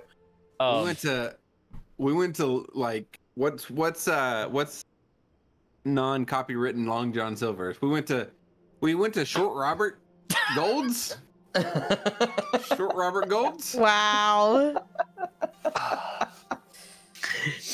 I'm went to angry at how Captain good that Jay's. is. Captain Did we go to Jay's or Captain Jay's? or First mate. Yeah. First Mate Jay. You know First what? mate Jay's. I'm gonna go on a limb and say the LJS people are not gonna sue you. They're just gonna be thrilled you fucking mentioned them. Right? I mean, they might say this now, but LJS, if you're there, we are open for sponsorship. Oh. Fish-related products. welcome to Fish Squad. Anyway, Welcome to LJS. When you're here, you're happy. When you're here, Oh your my family. gosh. anyway, fantasy world that we've worked so hard to create. Bring the veil back. In this fantasy world that we've all worked so hard to create together, you guys are eating buckets of fish sticks that have been deep fried. And we shattered some glass. And you shattered some glass. Yeah. It's been a great time. Sure. You all cried, which is great. At It's least I weird cried. that this bucket has a picture of like a rooster with like a translucent thing of gravy behind him. Oh man. Looks like That's a cool. cleric. You We know can what? move forward. I'm good. That was my last No. I'm just trying to figure out. Yeah, that's canon. That's canon. Yeah. You stopped it, Lieutenant Sanders Blanc's Lieutenant. Okay. fish stand. Anyway, Sanders fish. Yeah, you make your way across town. Greasy hands, like you're getting. Actually, Q, make a perception check for me, please. But like you're just shoving this food in your own faces, and as you're realizing how hungry you are. There's the sauce that's for perception. Okay, you don't see a fucking thing. There is this sauce that it's served with. It's kind of like a remoulade sauce. It's like a mayonnaise with what you as people would recognize as like Cajun seasoning and horseradish. It's like this spicy mayonnaise basically that you're dipping the fish sticks in, and it's delicious. It's spicy, but it's cold outside, so it's very good. So, while Q is munching and not paying attention to me and Pierce, No, he's like 10 feet behind you, not a care in the world, whistling if he could, but because he's eating a crummy thing, it's like it doesn't come out right. Plus, he has a snout, so I don't think he can whistle. But if he could, that's what he'd be doing. This comes off like a weird munching. Yeah. Yep. That's Q. Pierce, go into the library. Pierce is in his own head. He almost doesn't Get hear. over the crystal thing. It's fine. It doesn't matter. Look, you don't know how much stuff I've broken in front of people. It's fine. From the Baron? Yeah, he does not care. He's really cool. I've said that like 12 times. He doesn't care. Okay, look. I owe your mom some money, though. No, you don't. Those crystal Okay. glasses. Honestly, it's fine. It really They doesn't weren't- matter. Heirlooms or anything like that? We don't have heirlooms. None of the Shadowmoor family has heirlooms? I mean, like, none of it's ours, so it doesn't matter. You know? I mean, I have stuff that I've like my plants are mine and things like that. But like that kind of stuff, it's not a big deal. Like it's not like those came with my mom. You know what I mean? Like they were her grandmother's. No. Okay. It doesn't work like that. It's fine. Okay. Don't worry about it. I'm gonna block it out. So Block it out. Okay, library. Library? Yes, books. What are we looking for? Okay, so we're gonna Are we look. stealing from the library? No, we're researching. Usually, when you ask me to go do something, we're usually stealing shit. We're stealing knowledge. Okay, that was... It was cool, wasn't it? You can say it was cool. Yeah. Come on. Okay, what are we looking for? Anything about higher power beings. Okay? Specifically, we want to look for anything having to do with shadows and fire. And I don't know. I just kind of feel like when we maybe come across something, we'll kind of know. And I'm not just talking about researching. Also, I would like to know more maybe about Ash. So I'm thinking like if we could probably go to like the section that has to do with what was Jindy's god's name? Saloon. Yeah, this is Kess. She doesn't remember. Oh, I thought. Okay, I thought. No, you were I know. being I know. locked. No. Yeah. And Jess would know that. Okay. Saloon.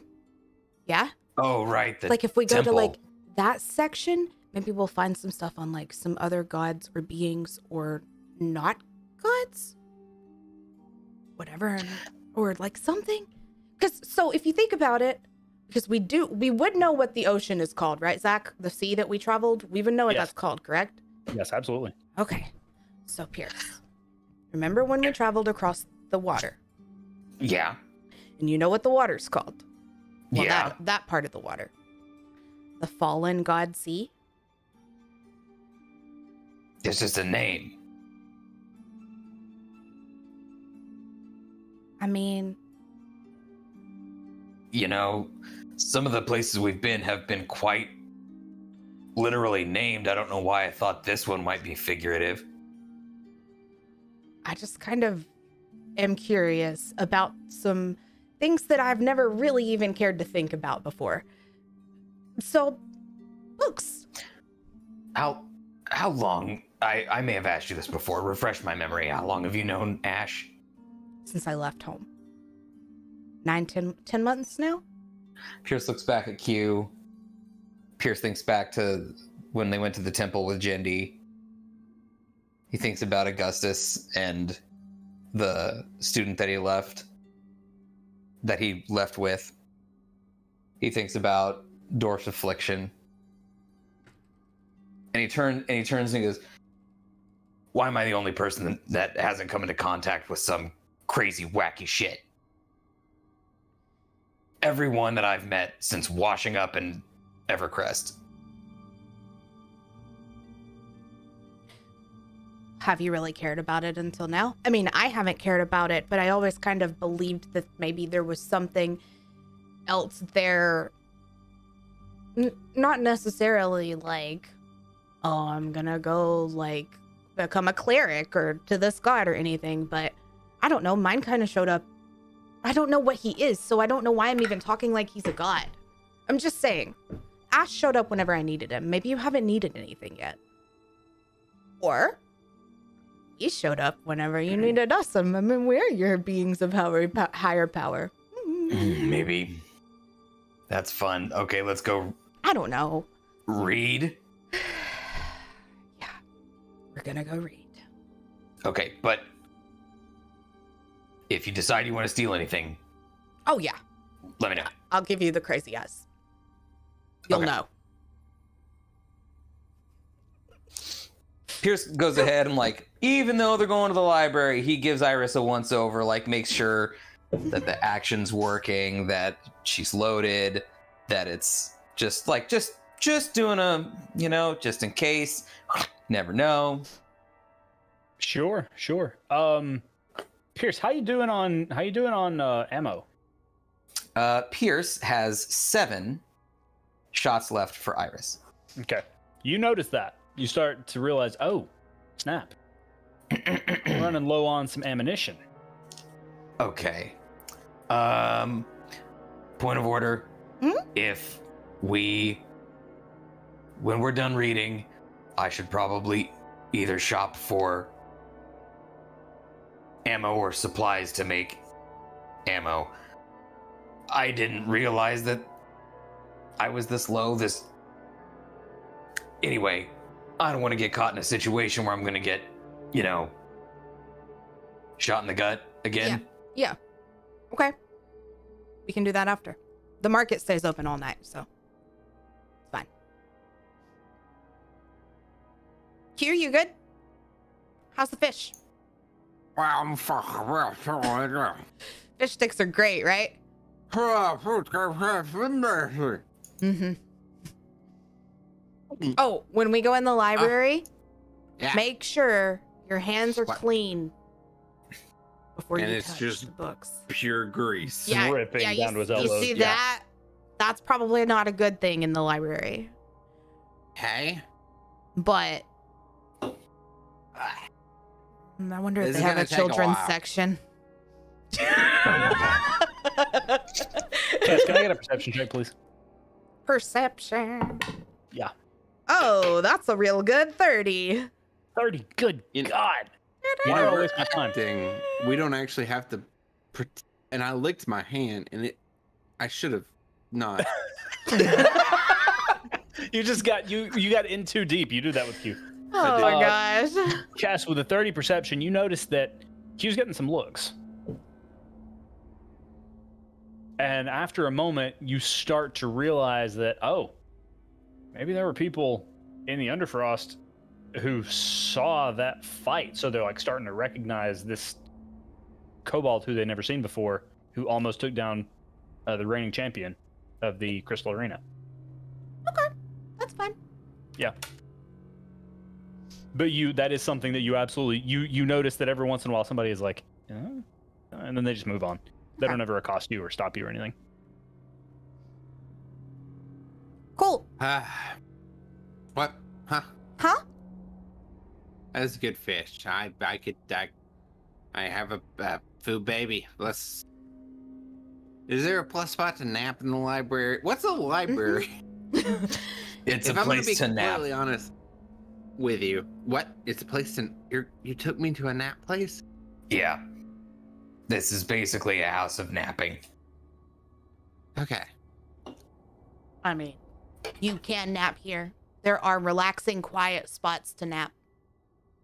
In little, like, cubby areas. Oh, fucking. I'll tear up a fucking cubby. Well, don't tear it up. But, okay. You can, stay in one, yeah. Cool. I think I've probably slept more in libraries than I have read books in libraries. Not today. I pat him on the back.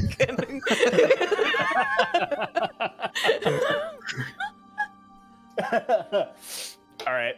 So, as you approach the library, it is this, you kind of walk across a modest, but still modest in size, but still very ornately decorated campus. You see scholars walking around with enormous tomes and bound books and things. And when you approach the library, you see like two giant marble columns out in front.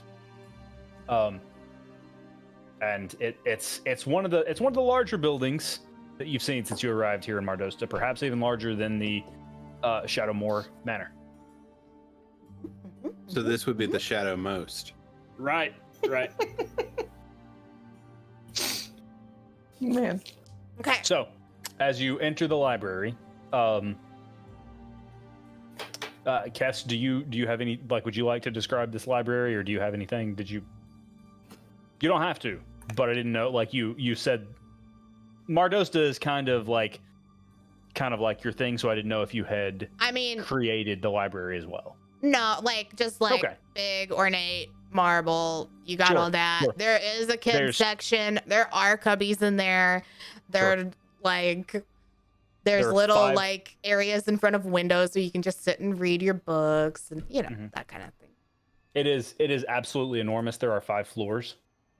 So as you walk in, Q and Pierce specifically, you're overwhelmed with the immensity of it.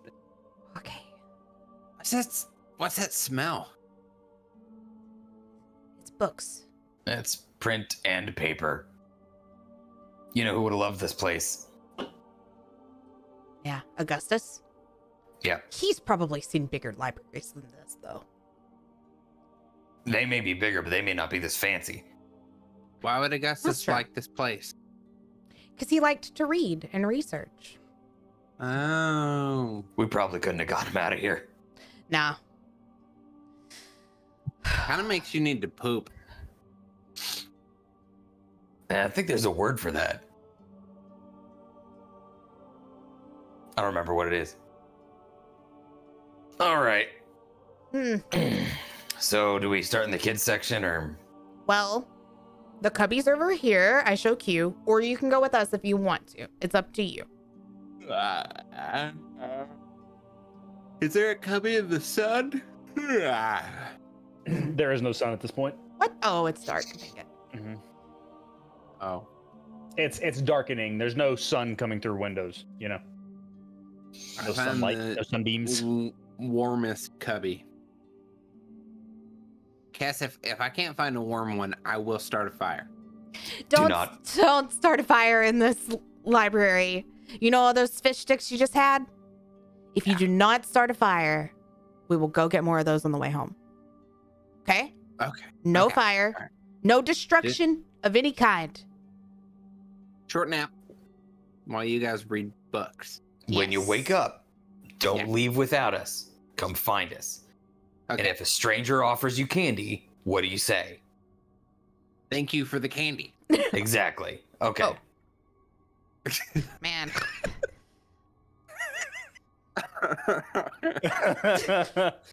Oh man. Q, you are able to find. I'm not even gonna make you roll for it. You're able to find a cubby, like, in a window that is sort of like right adjacent to a fireplace, a roaring fireplace. Yeah, hell yeah. Goon is falling asleep to that sound. Yeah, in a library with a roaring fireplace and a cubby, there's like there are leather chairs nearby. my God. But like, does Q go for the leather chairs or does he go for the window? What's closest to the fireplace? The window. Then he goes, Describe the library again, slower. Yeah. you whisper that in my ear. Zach. ASMR. Yes, he goes to the warmest place because he is, in fact, a cold-blooded creature. Okay. And this place sucks for him. So, not just the library, but Mardos as a Just whole. being outside, yeah. Yeah, so he goes and cuddles. You know how like a dog will spin 3 times before he lays down? Yeah. Yeah, Q doesn't do that because he's not a dog, but he does lay down. With that same energy. Yeah. All right. All right. So yeah, Q, you fall asleep almost instantly. You get you don't notice this, but like Cass, with your passive perception, you notice him getting a couple of looks over there.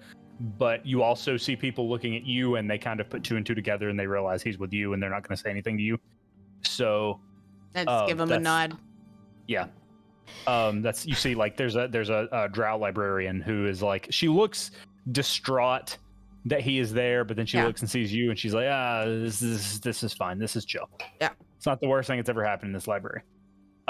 So Pierce and Kess, what are you looking for in this library?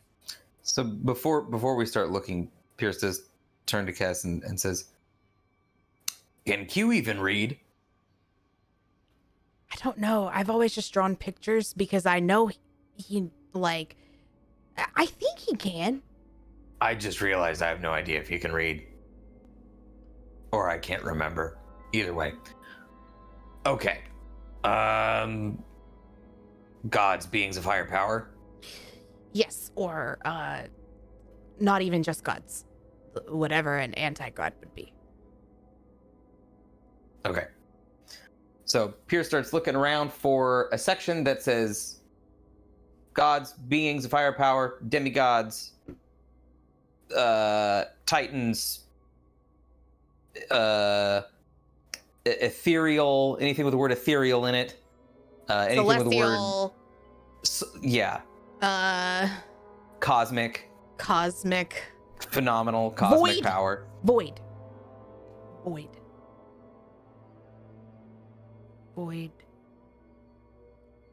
Realm.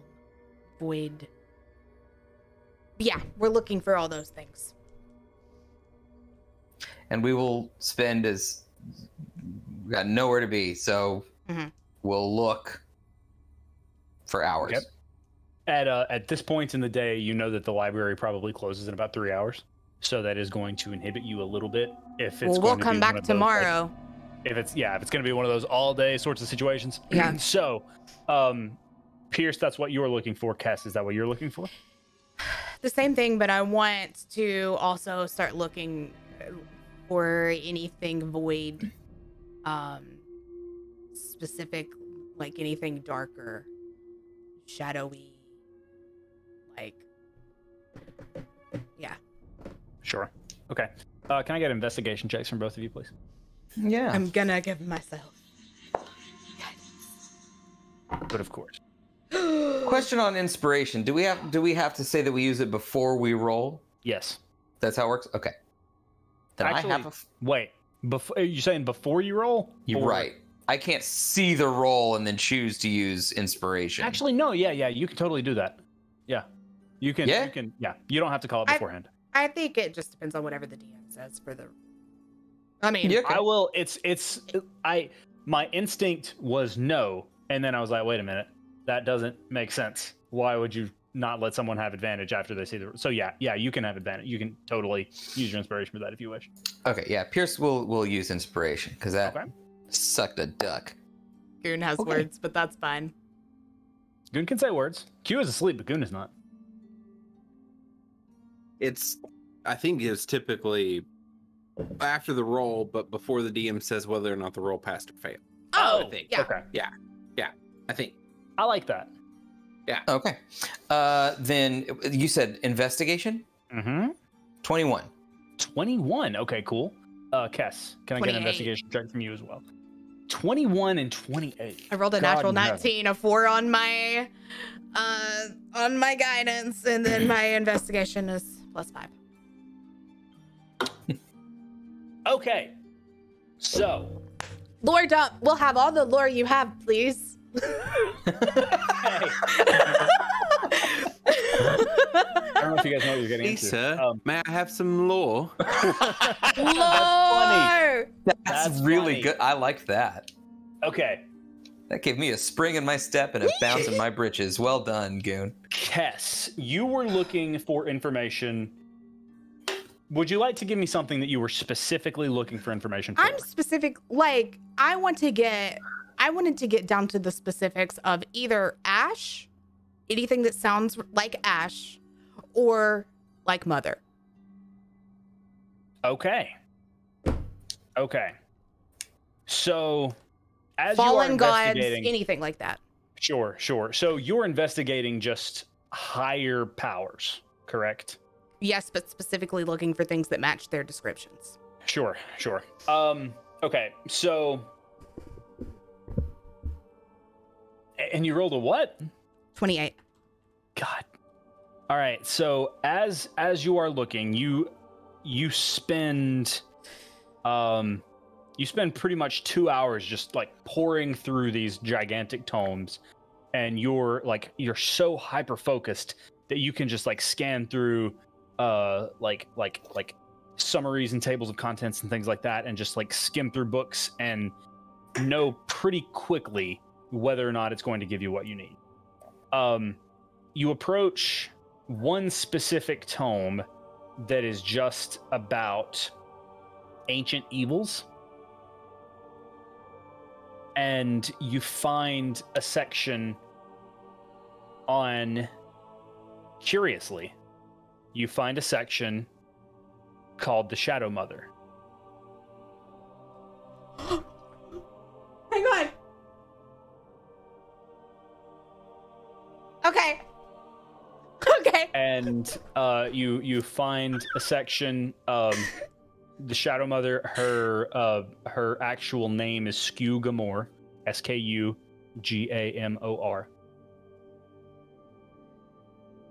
Wasn't that who played the clown in It? Fucking shit.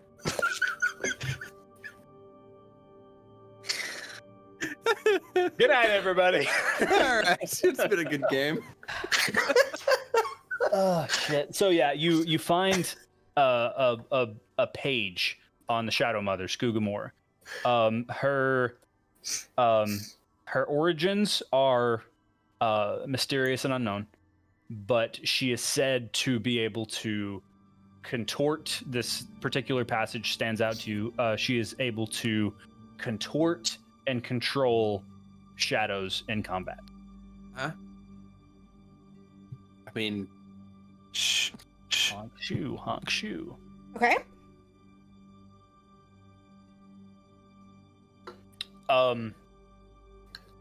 That's what you find regarding her. And regarding, you said specifically you were looking for some things on Ash.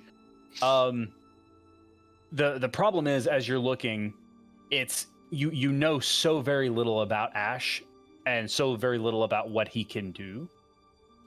You've had very limited interactions, so it's difficult for you to narrow down. You see several things that fit the description of him: mysterious beings appearing to people in hours of need, being able to take the form of animals. You find several things that match these descriptions, so many that it's difficult to even narrow them down. Any of them have to do with fire? Specifically? Like, can I narrow it down to fire? And to dark animals? Like, to like, the darker animals that he takes the form of? With a 28, you're able to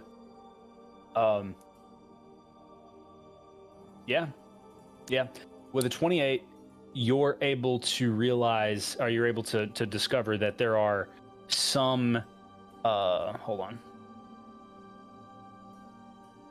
we're deep in the paint. I'm having to find an old text message to Brenna. I love basketball term? libraries! So you're able occasionally sports, Devo. Woo! That was right. That was like when you open the door and a blast of cold air hits you in the face. It woke me up. Zach's sports reference woke me up. Right. So, you're able to find a section on Titans and quasi-gods that talk about beings who coalesce from either the remnants or the word ashes does catch your eye, of people that were slain by a god or slain gods themselves. Okay. Say that in a way my brain can comprehend it. You are able to find a section on quasi-gods and titans.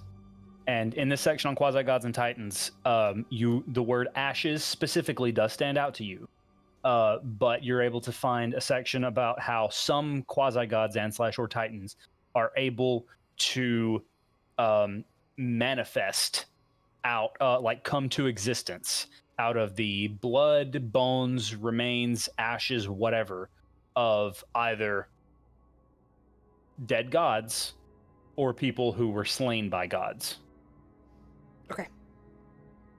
That is what you're able to find on those. Okay. So a pretty decent haul at the fucking library. Yep. Pierce, what did you have? A 21. Okay. And Pierce was looking for primarily he was spending his search focusing on like either fallen gods or like those that through story or superstition or whoever used to be in power and are not, like someone who wouldn't even currently necessarily be considered a god, but like old fallen forgotten deities. Okay. And you rolled what? 21. 21. Okay. I'm gonna have to take 21. notes too. With a 21 and with inspiration, like because you use that inspiration, you're able to find several volumes on fallen gods, gods of old, so many that you're frankly overwhelmed, but you feel pretty confident that something is going to be of use in, we'll say, 3 large tomes on fallen gods, ancient gods, gods that were lost to time. You as you're skimming through, you see things like, and again, you've only got like 2 or 3 hours before this library is going to be closed. But as you're skimming through it, through each of these books, you're seeing verbiage like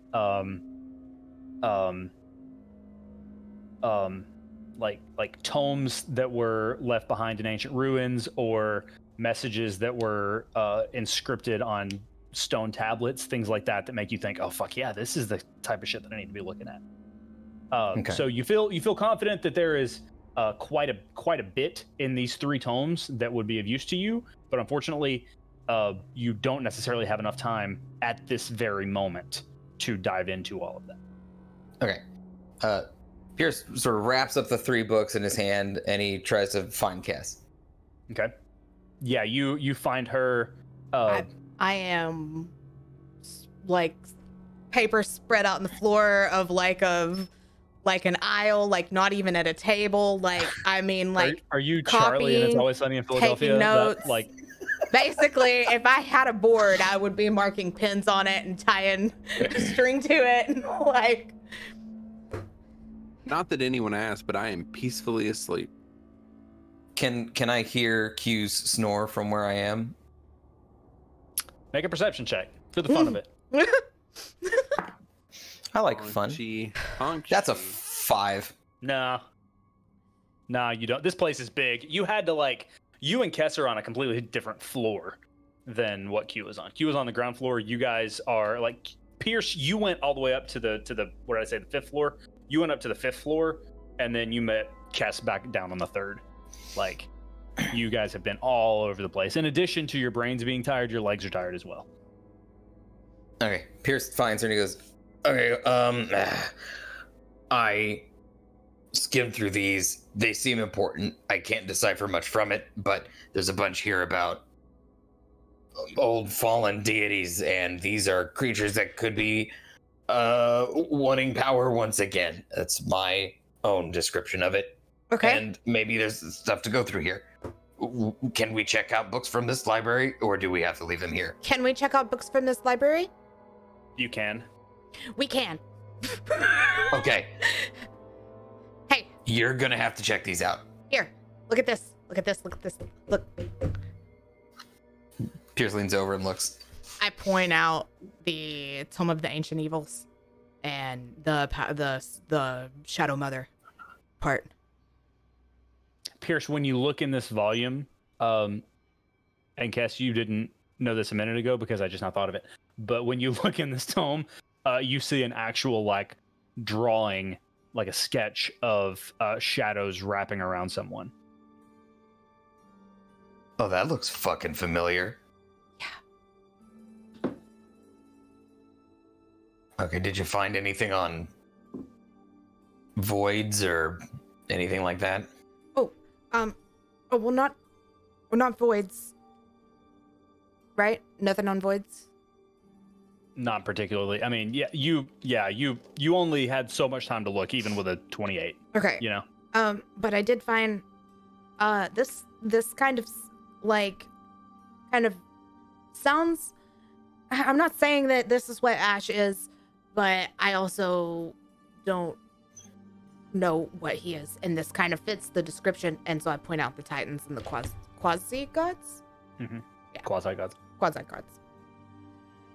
Okay. So the Shadow Mother thing looks, not to judge a book by its cover, pretty, fucking bad. Yeah. Are the quasi gods, are they supposed to be benevolent, or are they supposed to be pieces of shit? Well, I'm sure it's like any other gods. It just depends on the god. You know? From your research, that tracks. Yeah. From my research. DM says that tracks. Yep. Don't you wish you could just tell? Yeah. Well, seeing as how he's done nothing but help me, I'm not concerned. This is just kind of for my own curiosity. But this, and I go back over to the Shadow Mother stuff. This is what we really needed. And everything that you have, also, we need to read all of that. So.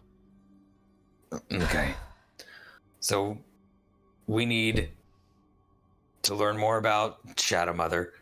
We need to know what she does, what she wants, and how to kill her. Yeah, we need to know her weaknesses. And then... And maybe something else that Q might have an idea of later. It's also... Pierce, like, gets really cold in the face, and, like, the blood drains from his face. And he goes, we need to make sure that whatever we do to her is not going to hurt him. Yeah, we need that connection to be gone before we do anything. My concern is that we don't know if severing that connection is going to be bad for him.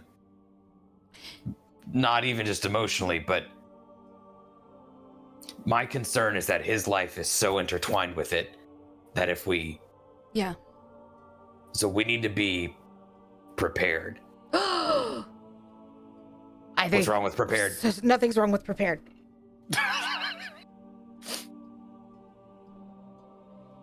Okay. Well, I have something else that I want to research, but I'm out of time for today. Yes. Okay, that's fine. We need to not burden him with this. No. If he asks us about it, we shouldn't hide it, but he doesn't need this right now. Yeah, I don't really know what he needs right now other than food and comfort. And I don't know... Should we go camping? He doesn't really like it here. I don't know what to do. Let's just take it one step at a time. If he needs something, he'll tell us. That's what I'm worried about. I'm worried he's not going to tell us because he's afraid to.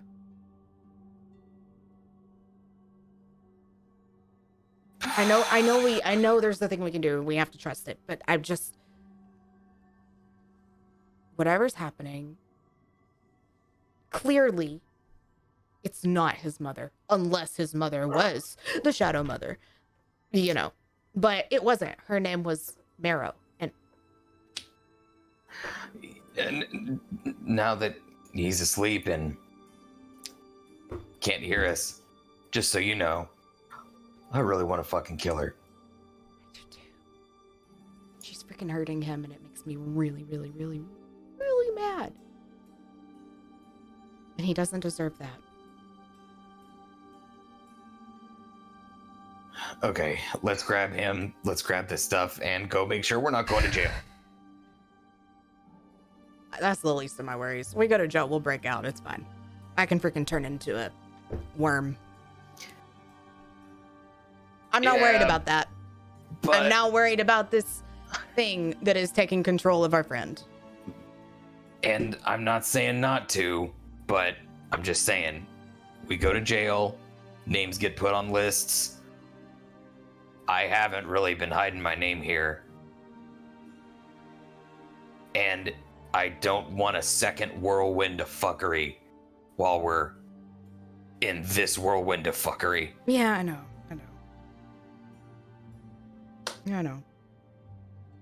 I feel like the Baron's gonna handle a lot of that, but yeah, you're right.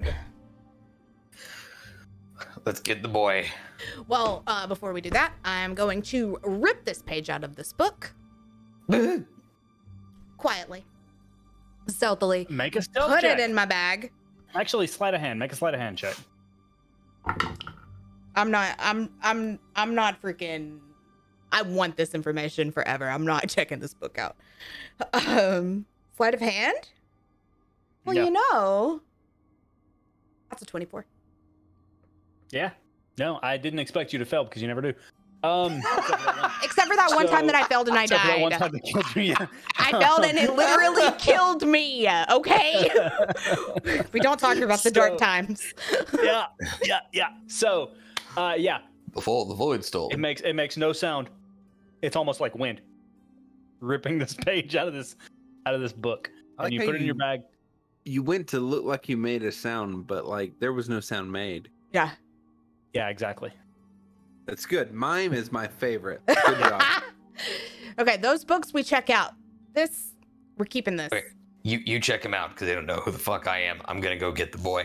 That's true. Okay. I'm gonna also rip the page out about the Titans and quasi-gods. Okay. You want me to make another stealthy? No, I'd say with 24 you're able to do it twice. Fine. Okay, and I'm gonna put those. Why make you roll another 24? Sure. I'm gonna put those books up, and on the aisle of books that I'm on, I'm gonna mess up other books that I haven't ripped pages out of, so it looks like those were the ones I was reading and not this one. Okay. Okay.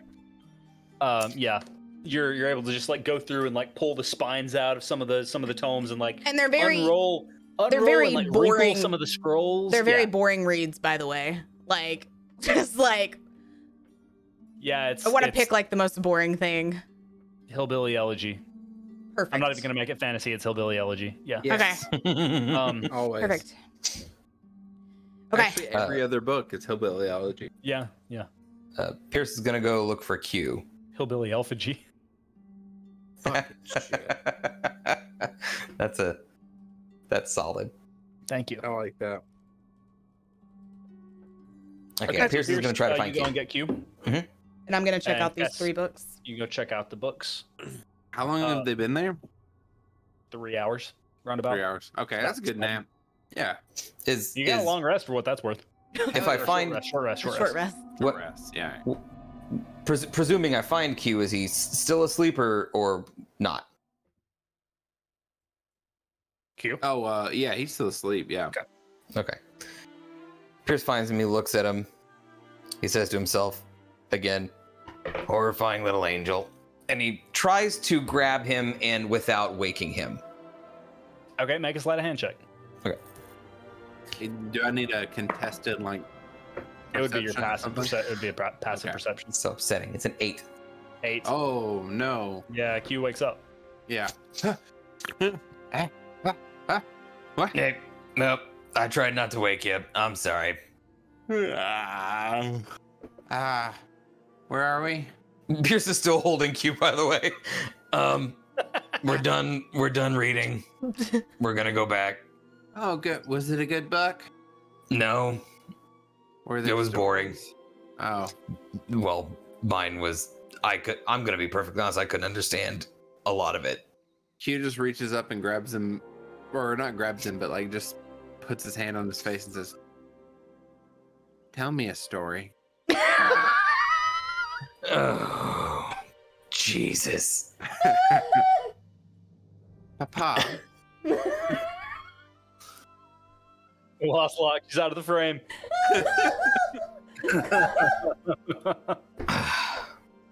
Pierce starts walking toward the exit. There once was a hungry, hungry kobold. And this kobold ate everything he could see. He ate the fish, and the deer, and the monkeys in the trees. Huh? He ate the clouds in the sky. He ate the grass on the ground. He ate the hippopotamus that was ever so fucking round. And then he went back to bed, that kobold, because he was full, you see. And if he didn't get some more sleep, he'd piss off his friend Pierce, and that didn't rhyme, but go to bed. Pierce, Q is out. Just gone. His last words were, "You know, I've never had monkey." Yep. So yeah, Pierce, you are cradling Q, and you walk back out into the snow. Kess, you go to check out the books, and there is a, as I said, the drow librarian who has been, at this point, waiting on you all to finish and like kind of looking over there passive aggressively. Yep. Will this be all for you tonight? Yeah, this is it. Just those. This is it. Just this enormous stack is going to be all for you. Yes, it is. Terrific. Do you have a library card? Yeah. May I see it? Yeah. And I pull out my library card because I'm a citizen of Mardosta and I probably have one, hopefully. This has been expired. It will be 5 silver to re-up it. Oh. 5 silver. Oh, hold on. I And left Shadowmoor. my friend has my bag. Pierce. Pierce is standing right outside the door. It's fine. You can just pay when you get back. It's Can you fine. just I build want the to go home. estate?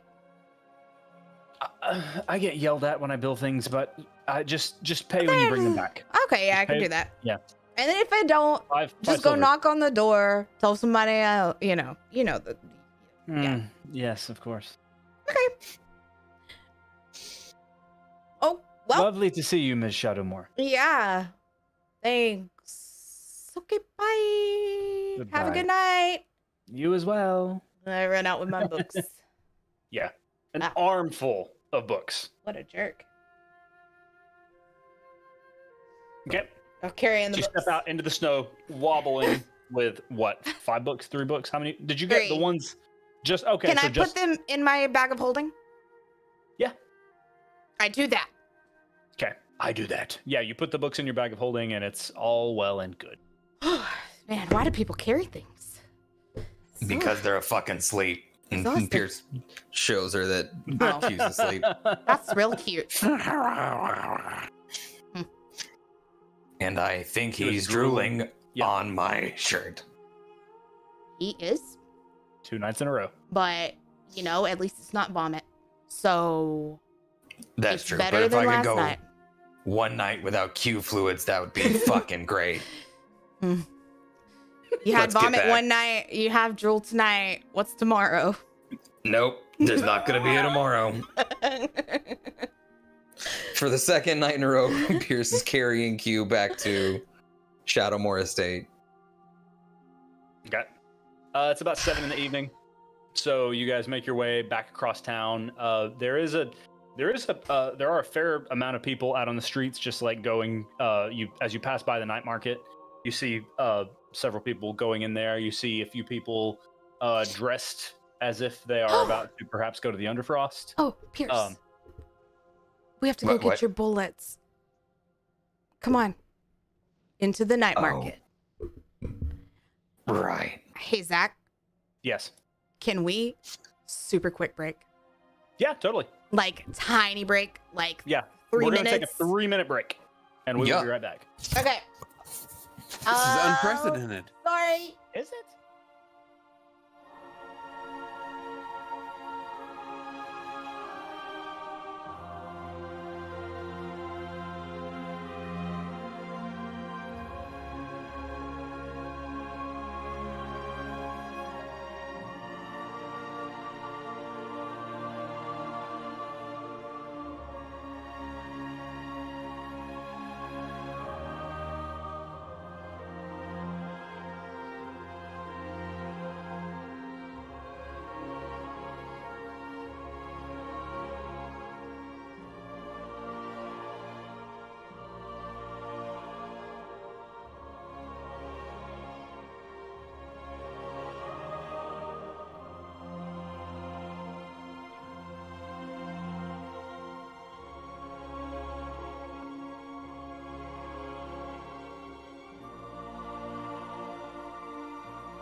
Okay, they can hear us. Hola. Sorry. Oh, huzzah. Sorry. Yeah, no. We are back now Okay. with more fantasy D&D fun. Yes. So, Shadow more fantasy D&D. funny. That's good. So we last we left off, you guys were walking through Mardosta, and Kess was sweating as she was walking through Mardosta. Yeah, man. She was fanning her face. Just. It's warm in our house right now. But so yeah, you guys were walking across town. You saw a few people dressed as if perhaps they were about to go into the Underfrost, and you were thinking of going to the night market in order to find some ammunition for Pierce's weapon. So, as I said, it's about 7 p.m. Some of the shops have started to close up, but you're not sure if some of the others might be open. I thought they all stayed open all night, Zach. That was the thing about the night market. You're right. I'm wrong. Go ahead. That's why they call it a night. They're all there.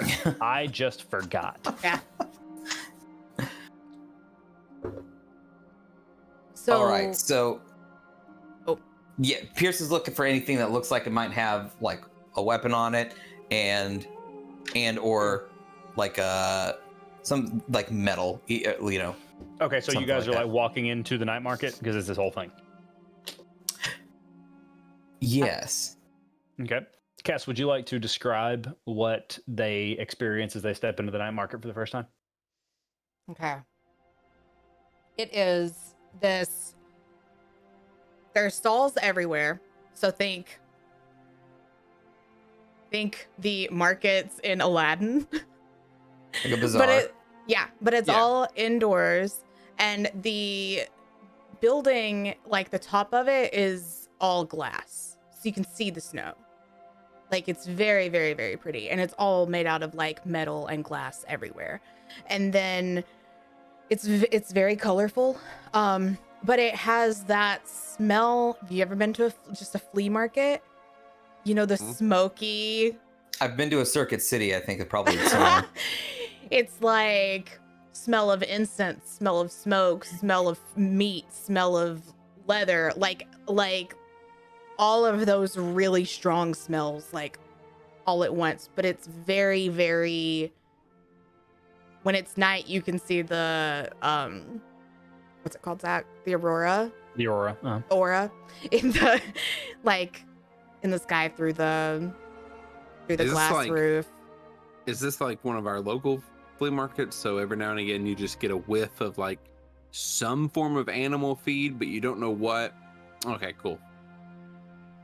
But it's very lively, and there's also like on top of it being just like, you know, like I don't know. Can you help me explain it now, Zach? It's like there's all the smells that she just described. There's also like energy. It's like this isn't only commerce. This is like some people have gone here in lieu of going to the Underfrost because that's the type of night that they're feeling. Yeah, there's music. It's like going to the expo hall at like a convention. Almost exactly. Yeah. Okay. That's a good way. That's a good way of thinking about it. Except like, you know, some of the floor is made of dirt where animals are. There's all sorts of. It's as she said, it's incredibly colorful. There are rows upon rows upon rows of stalls stacked next to each other. Some are even like 2 stories. It's a very like elaborate sort of flea market, and some of them are large. It's permanent, and some of the stalls are larger than others. Some of them are more ornately decorated than others. Others are very utilitarian. Mm-hmm. Some of them are very much so fashion. And the outside of it, as you go in, you have to walk through gardens.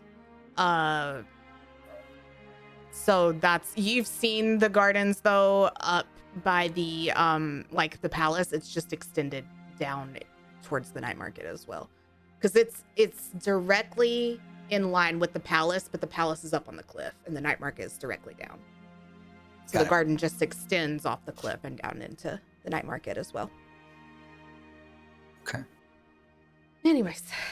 So yeah, it's sort of overwhelming on the senses. It's sensory overload. Smell so strong you can taste, you can hear, very colorful. There's almost like it's so warm in here, especially considering the fact that it was so cold outside. It's literally even the texture, the air has a texture to it from the heat. Not unpleasant, but very, very much so. Very, very much so well heated. There are like these enormous like tubing across the like upper walls that are like blasting heat all the way across. You see a few furnaces spread throughout that are generating heat and spreading it throughout the market. Yeah. Anyways. Oh boy, I'm gonna need some direction here. Yeah. Okay. So don't worry. I got you. This is where I grew up. This is where Fluffy was born. Right. Literally, like this is where that story happened. And I had to take him to the stalls that I know. Zach, for ammo and weapons. Make an investigation check with advantage. I'm gonna use my dice that look the same. Investigation. 19. 19. Okay, yeah. Quickly enough, you take him through like over to the aisle that's more of like weaponry, and you see all sorts of like very, very like ranging from eloquently crafted like blacksmithed swords to like absolutely crude maces that look like a kid forged them, basically. Just a super broad spectrum of weapons, bows and arrows, crossbows, and eventually you find a couple of smaller stalls that seem to be devoted to firearms. You don't see anything that looks identical to Iris. I will say that immediately.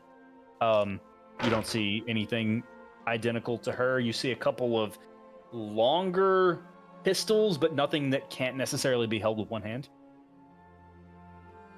Do you want me to hold that and not point at Q? Oh, please. Okay. Yeah, your arms are kind of getting tired. I'm holding Q now. After Pierce gives Q fully to Kess, he says, "Oh, by the way, he's drooling," and then turns around. So, I need ammo for this girl, and then pulls out Iris and sets Iris on the table. Okay. That's quite an interesting specimen. May I see it?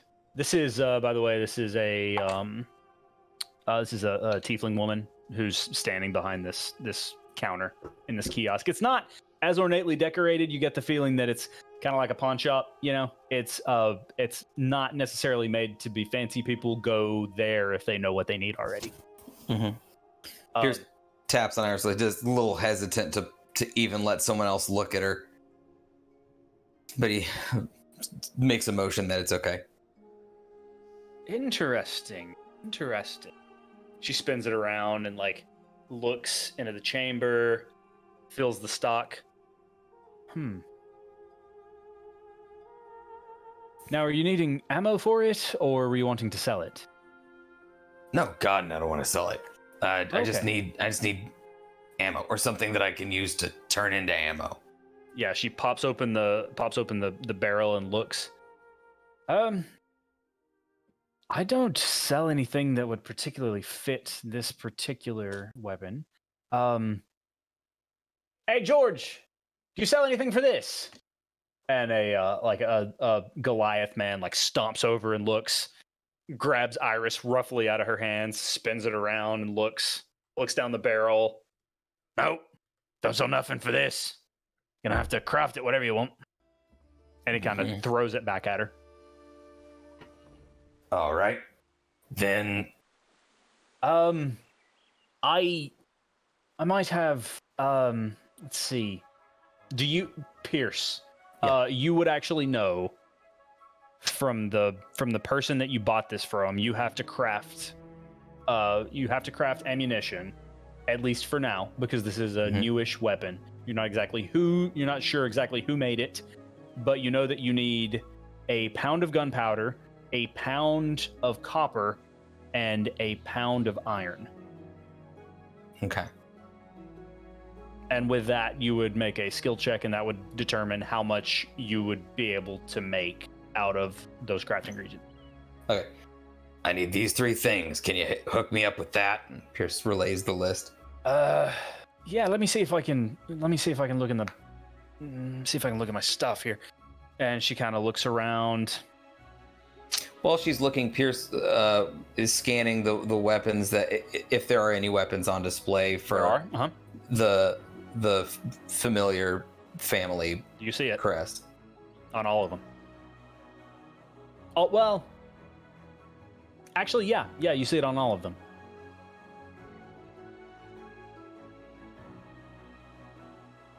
Are you just staring at it while she goes away? Yeah. I put myself between him and the line of sight of those, because I'm guessing it's like on another table. Hopefully, maybe. No, it's on the counter between like. Is there any way I can like slide in and just be like mumbling about just random nonsense and tell him just like random stories to try to take his mind off of it? You can do it, but it's not really gonna break line of sight. Like, I'm just trying to distract. Yeah. Just trying to help. Pierce like puts a hand up like to stop, and he goes, I'm not going to do anything here. This is your home.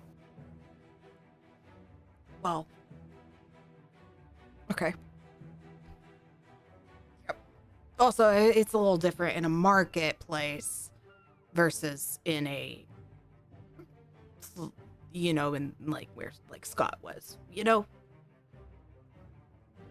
Do I know the difference between a shop and a thieves' den? Yes. I'm just telling you, like, you're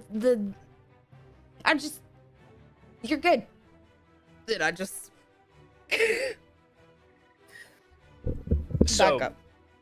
The merchant comes back and slams a bag, one bag on the table, and 2 small, like, chest crate sort of deals.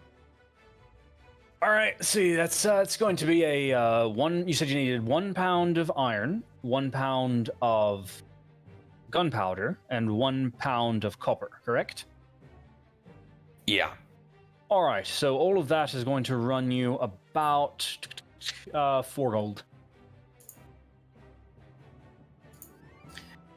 So Pierce pays the 4 gold, and then he puts a stack of 10 gold on the counter and says, This is for you if you tell me who supplied you.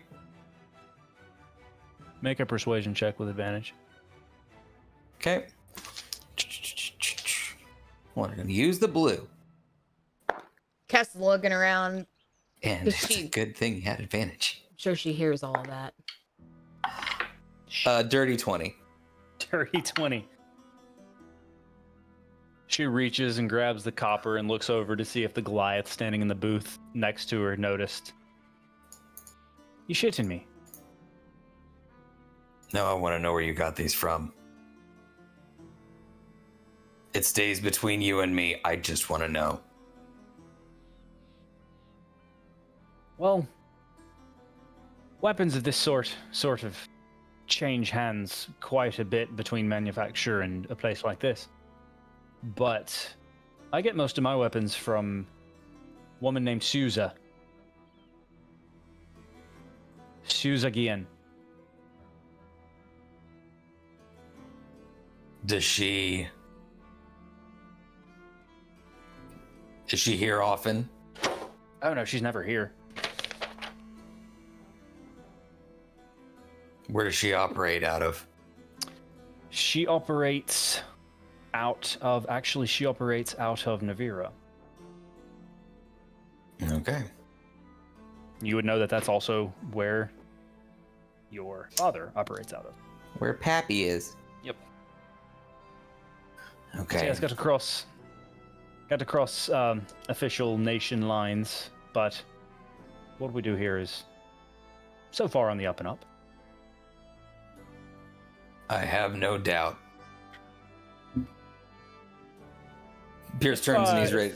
Oh, go ahead. If I may ask, what piques the interest of someone such as yourself?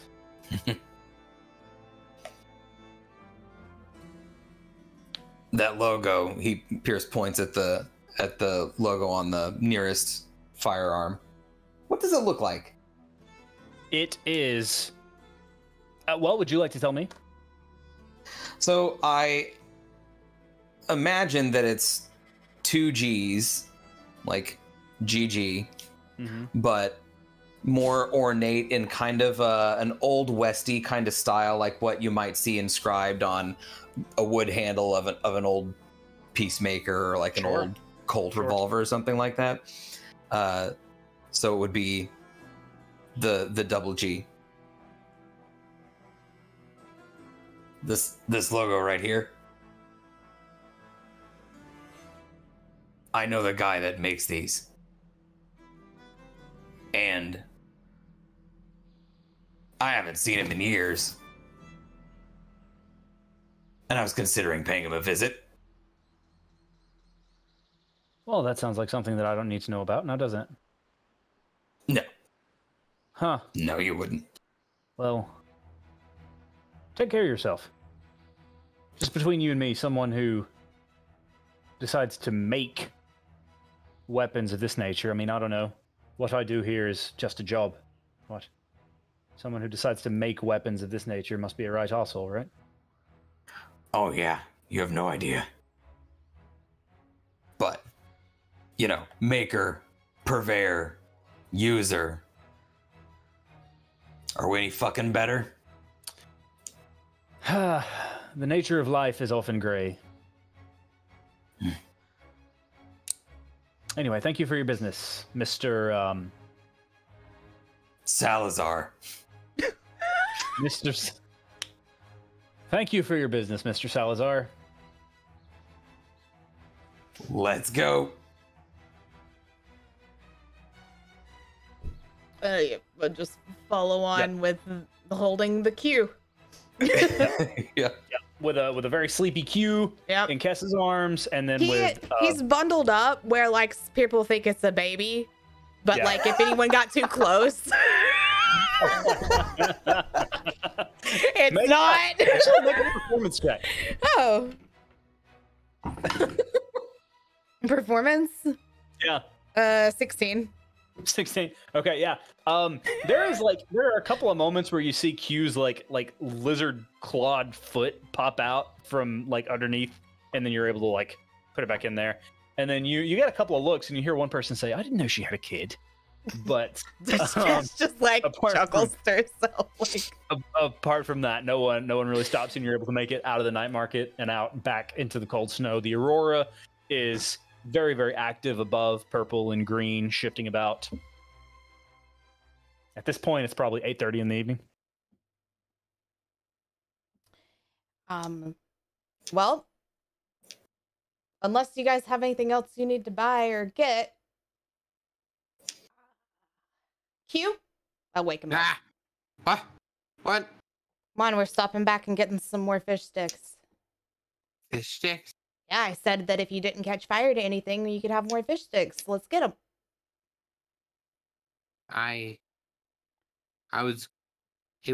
Everything is okay, right? Everything is 100% great.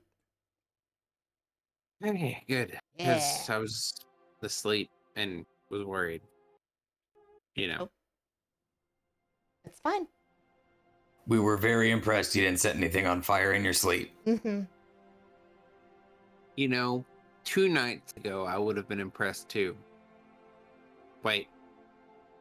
2 nights ago, you wouldn't have cared, but now you're impressed? That's the one. Yeah. Yes. Can we get some fish sticks? Yeah, same place. More fish Same sticks. place. Yeah. What did we decide canonically this place's name was? I don't know. Lieutenant Sanders Block. Lieutenant Sanders Blunt. Yeah. Okay. Yeah, Pierce is going to buy some. Pierce will pay for Q's. Pierce is also going to pay for Pierce's and Kess's if she wants any, because he hasn't eaten all day. Yeah, Kess is she'll eat fish. Okay. So yeah, it's the same. It's a familiar, like golden brown, delicious, like grease dripping in the bottom of the bucket. A big old cup of this like spicy mayonnaise. to dip it in. Zach, I'm gonna need you to shut the hell up. I know. So yeah, Cass is just walking around like looking at the bears and stuff, and like just enjoying. It's weird. She is very much so not nervous right now. She's not anxious. She's not nervous. She's so happy and calm right now. Okay. How much did Pierce pay for the fish? I'm sorry, that would have been 5 gold. Okay. Yeah. The fish? Not 5 gold, 5 silver, 5 silver, 5 silver. Just making sure I'm doing my part. Okay. All right. You guys are going back to the manor? Sure. Yeah. Okay. All right. And to trek. Sorry, go ahead. Oh, while we're walking, I just want to be like, okay, we went to the library. We could go back to the library another day, but also we need to take a day and go out and check on that place in the woods with the mark, right? I'm just trying to make a plan for maybe later when things kind of calm down and we can go do some stuff. And you want to go see your dad? Okay, that's on the list. She's like making just a list of things that they are gonna do. Place in the wood with the mark. Yeah, remember we got that. Remember whenever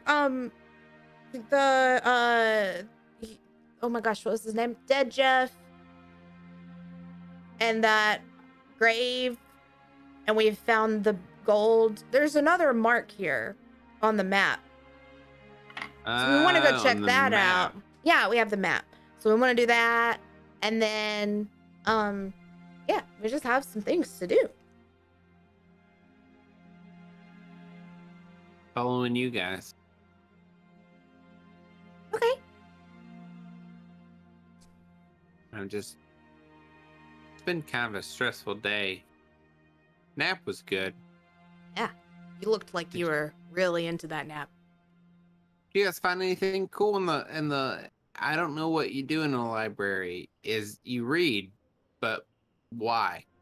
We were looking up some stuff about the ocean, and then we were looking up some stuff about my friend, and I don't say anything about the other thing because I haven't talked to Pierce yet about if we're gonna tell Q right now or if we want to wait. So you learned about the ocean? I never. What? Oh, yeah, go ahead. Sorry. Yeah, we looked up. Just gonna say, I had never been on the ocean until, when we met Nice Ghost. Yeah, it wasn't that bad out there, right? It was scary. It was scary at first. I mean, there was a boat full of vampires. That kind of sucked. Yeah, I think that was kind of it. It's like, it was really scary to be out in the middle of the water with nothing around you except for the darkest blue you've ever seen.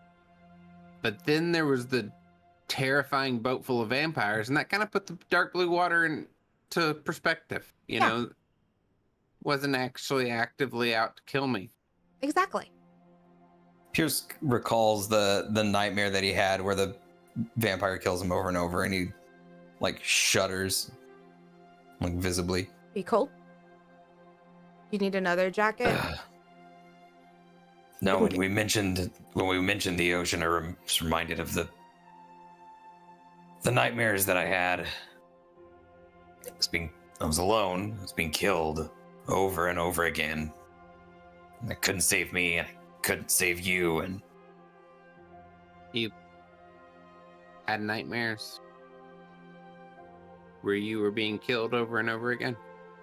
Yeah. In a cycle, over and over again. It was this vampire creature-y thing, if I remember right. Yes. It was vampire that killed you over and over. And over. Yeah. Okay, good. That's scary. In my dreams, Pierce kills Zev. What? Yeah. Hold on. But he's so rad. Well, I know, but you really didn't like him at first. But he grows on you, doesn't he? He was okay. You just kind of were a little annoyed at things.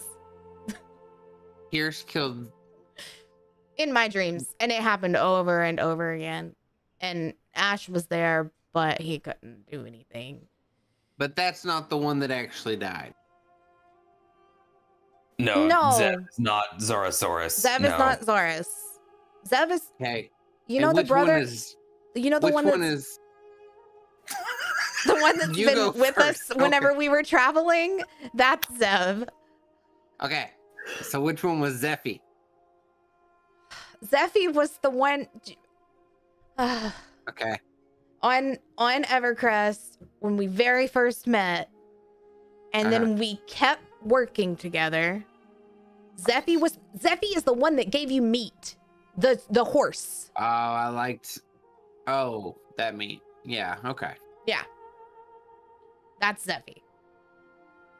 Zeffy, Zev, and Xenon. Yeah.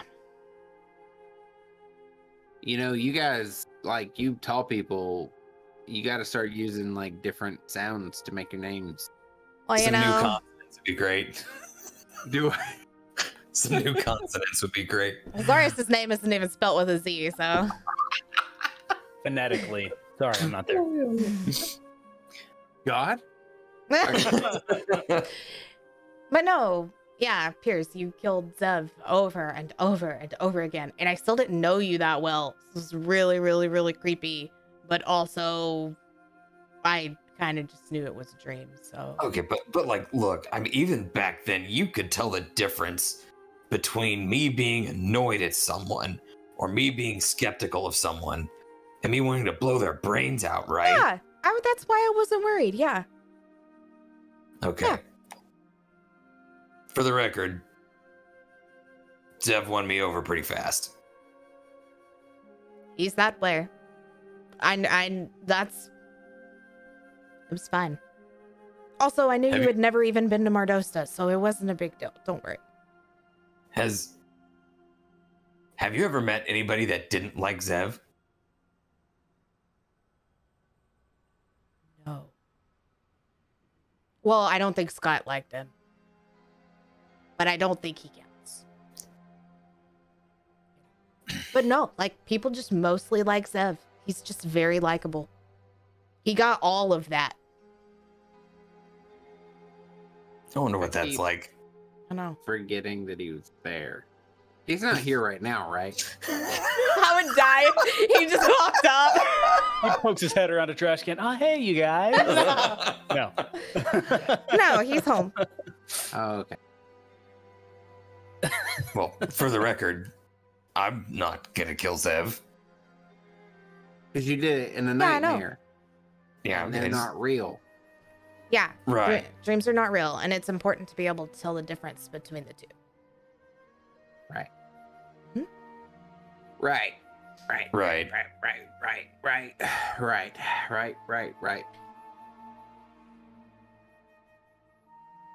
You said right one too many times for me You to did. feel You entirely did. comfortable. And we also both had dreams, and I'm realizing you haven't told us what dream you had. So, which you don't have to today. If you want to do it Okay. tomorrow, I look at Pierce. If you have a dream tonight about daffodils and I don't know, Clarinets. clarinets, fucking then just let us know. And you know, whatever. Do daffodils and clarinets often fuck? Well, I'm just saying, whatever dream you have, you feel free to. I don't think I didn't have a dream last night. Okay.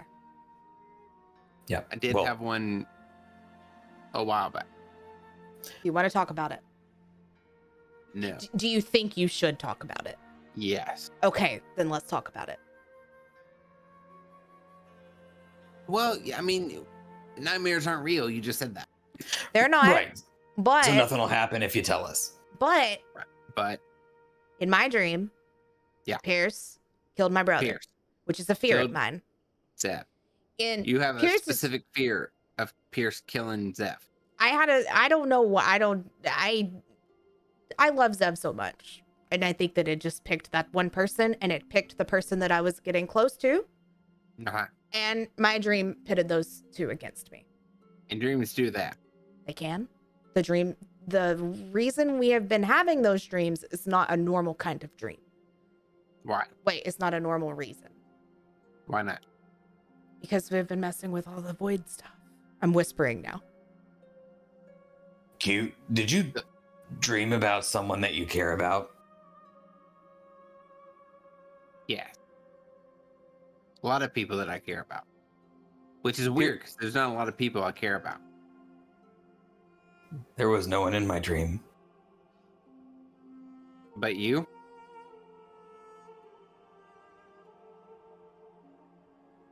Pierce, like, shuts down. Like, do you stop walking?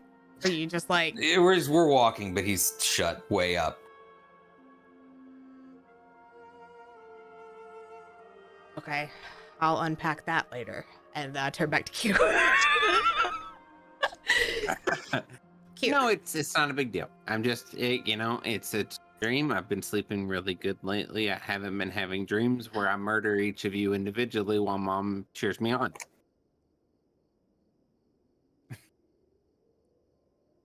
Okay, I want you to know something. Hey, I like knowing things. Because you kind of just told us your dream, right? Well, I told you what dreams I haven't been having lately. Right. But I want you to know Right. that if we died in your dream, Right. it's because Right. you're afraid of that and you care about us, and that's good. What if my mom was the one I cared about in the dream? I'm not saying she was. I'm just saying your logic is flawed. Because she was also in the dream, but seems to be on the other side of the issue.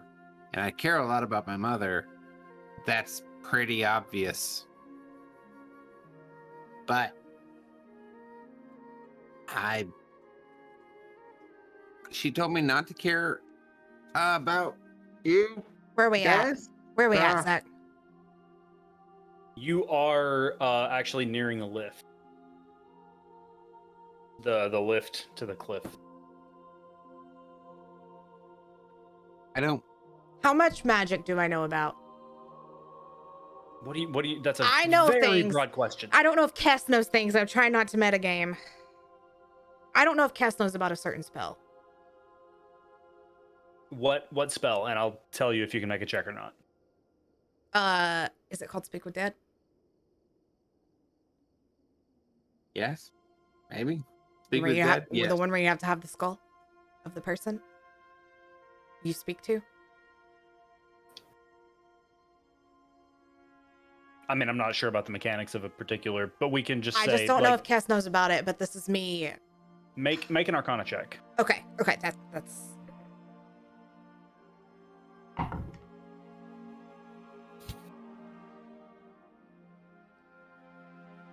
It's a natural 20.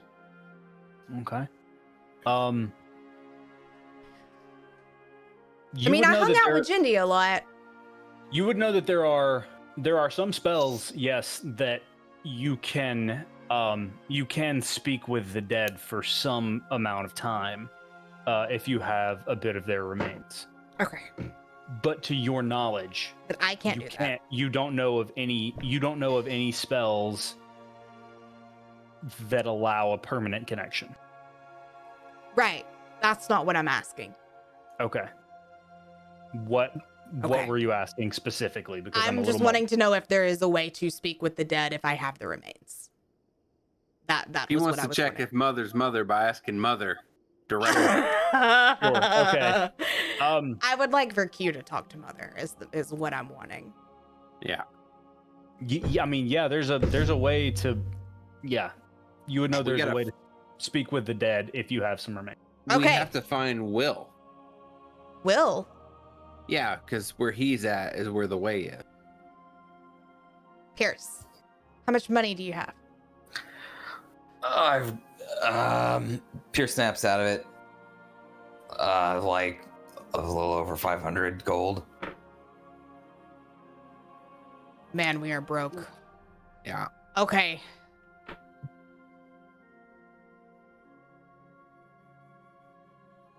Guys, want to just go back to the night market really quick? What are you thinking? I'm thinking that there might be some spell scrolls there.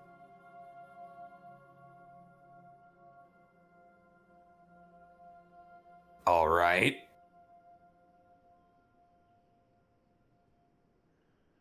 About face. What? we And also, we can unpack your stuff later. Pat Pierce. And I'm like, okay. just because there was no one in your dream at that time doesn't mean that you don't care about people. I think you're just too stubborn to realize that you do. And I just keep going.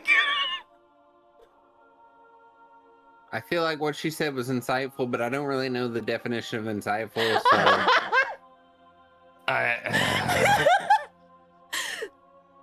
There are some days I regret talking to you guys as much as I do.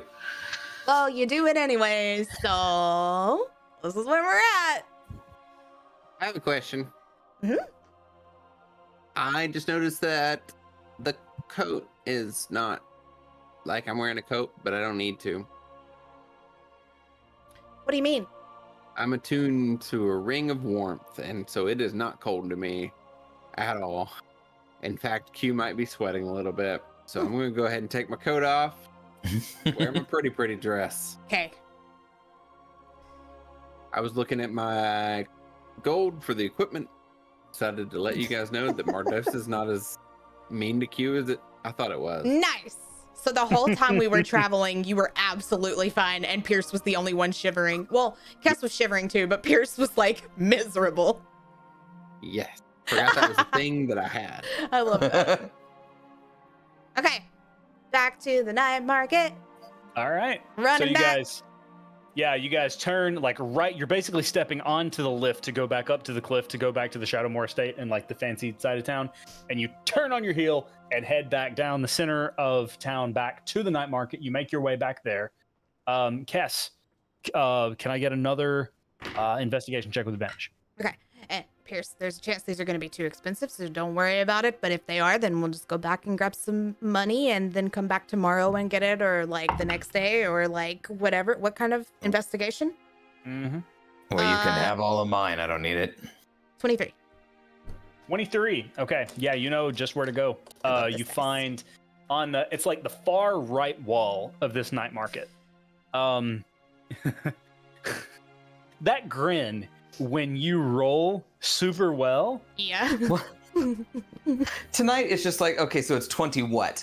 Yeah, exactly. Look, I'm Exactly. good. And that doesn't I'm even good that, at like, investigation and perception. Like I'm pretty good at those things anyways. So even if I said 20 what, that wouldn't have helped for at least 2 rolls where she rolled over 30. 30. So but I have a perception of like plus 11. So of course. I didn't even anyway, guide myself moving this time. along. There is a the right wall of the night market is basically just arcane. There are all sorts of, I believe. No, I'm just showing chat the Okay. moon dice because Kess circle of the moon druid. Gotcha. So there are, you see booths that have like gigantic shelves. Like there's one booth that, as I said, there's a 2-story, like there's several 2-story booths. There's one that's like a 2-story booth that has like this wraparound like bookcase with these jars of material components and drawers and all sorts of other things. You see all sorts of eclectic things like crystal balls and stuffed animals and like wands, other weapons and things like that that you didn't necessarily find on the other side of the night market.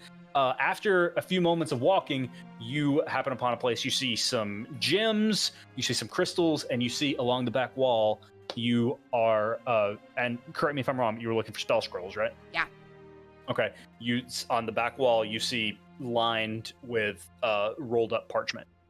You imagine them to be spell scrolls. They have names on them? Not that you can tell from where you are. Let me make sure that that's the spell. Or I guess I should ask this person who's working with the spell scrolls. Hello? Well, howdy. Wow. Hi. Yep. Did you roll What that can on I a do random? for you? Did you roll that on a random table? I did. Um. What can I do for you? Hey, looking for spell scrolls? Yep. Well, this is Greg's wonderful magic. Greg's wonderful magic. We got everything you need here at Greg's Wonderful Magic. What can I do for you? Can I have something to write down what I might need for you? Oh, well, I got plenty of paper. Hold on. So you And can he help me reaches underneath find and some stuff?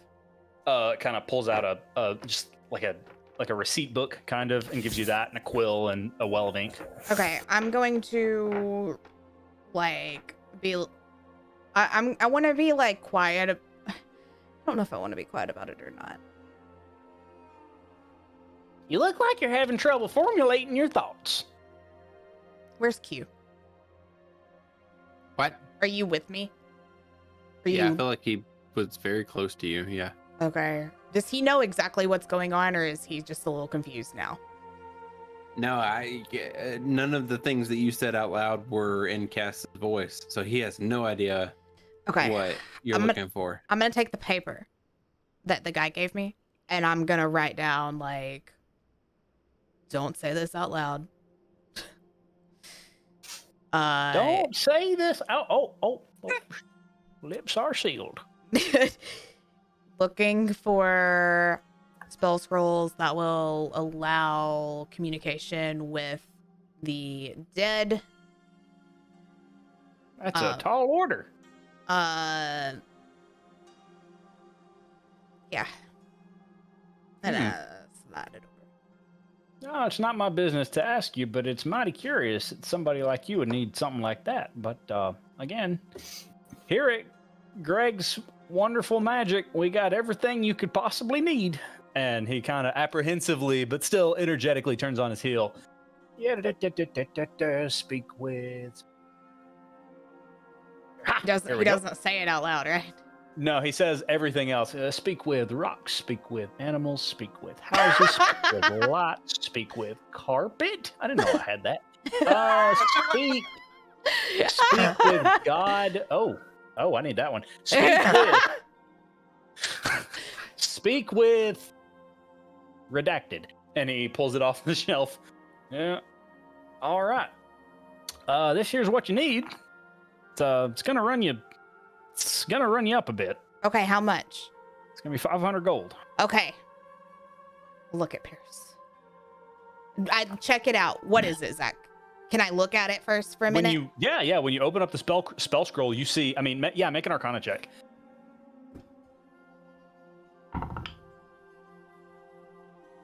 Um, 16. 16. I mean, you can tell that it's written in like ancient Elven. It's written in like it's this deep, very, very small script. There are these symbols written.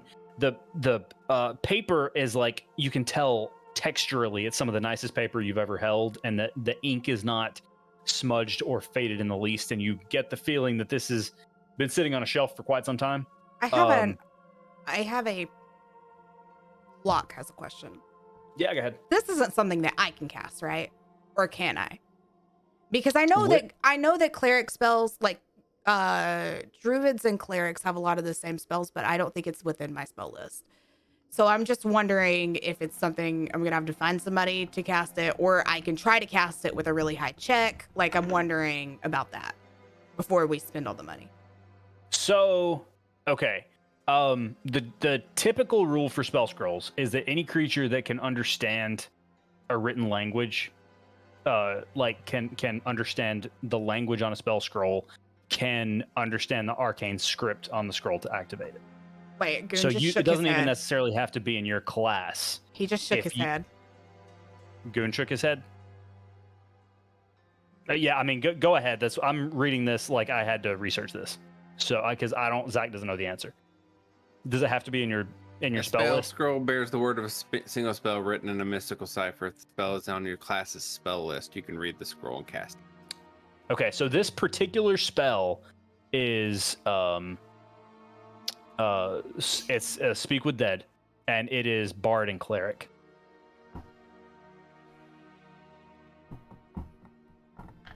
What level spell is it? 3rd level. While Kess is pondering, Pierce points at. Did you say speak with carpet?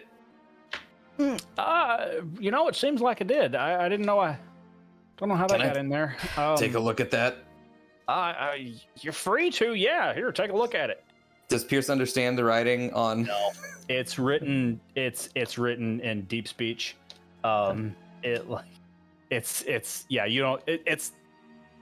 You don't understand much about Arcana. Yeah. But you look at it and you can't even really see the word carpet written on there. And Pierce doesn't have any, because Pierce he doesn't really know shit about magic like at all. But he doesn't get the impression that he would even know anybody that would be able to cast speak with carpet, right? No, no, you don't. Okay. You can't imagine anyone who would even think to do that. Steve-O got really intrigued by that spell, but Pierce will roll it up and hand it back. Oh. I don't know what to do. What's the problem? I can't cast this, and this is what we need. Who can cast it? Jindy could have casted it. Do we know any other clerics? Do I know any clerics in Mardosta? I don't think that's gonna matter. I think it's gotta be someone. You don't know any clerics by name. You know generally where you could find some that would be for hire. I don't. You're not sure that they would participate in something like this. You feel like maybe you could find someone, but you do feel like there would be some general apprehension. I mean, we buy this. If it's a We cleric, sweeten them. they already know the spell. We don't have to buy it, but we know about it. You know? Okay. It just sucks because he needs to be the one to do it, or one of us. But me, not you. But I mean, unless you wanted to try, but it would be an expensive try. But it's just, it would just be a way for him to know for sure and to have some kind of closure. And we'll keep this idea in our back pocket. If we come across a cleric, maybe we can work something out. Or do you not trust anybody else to do that? It's not that. It's that I just don't know if that will be good enough for him. You know? Someone random and new that he doesn't know. Right. Okay. We can...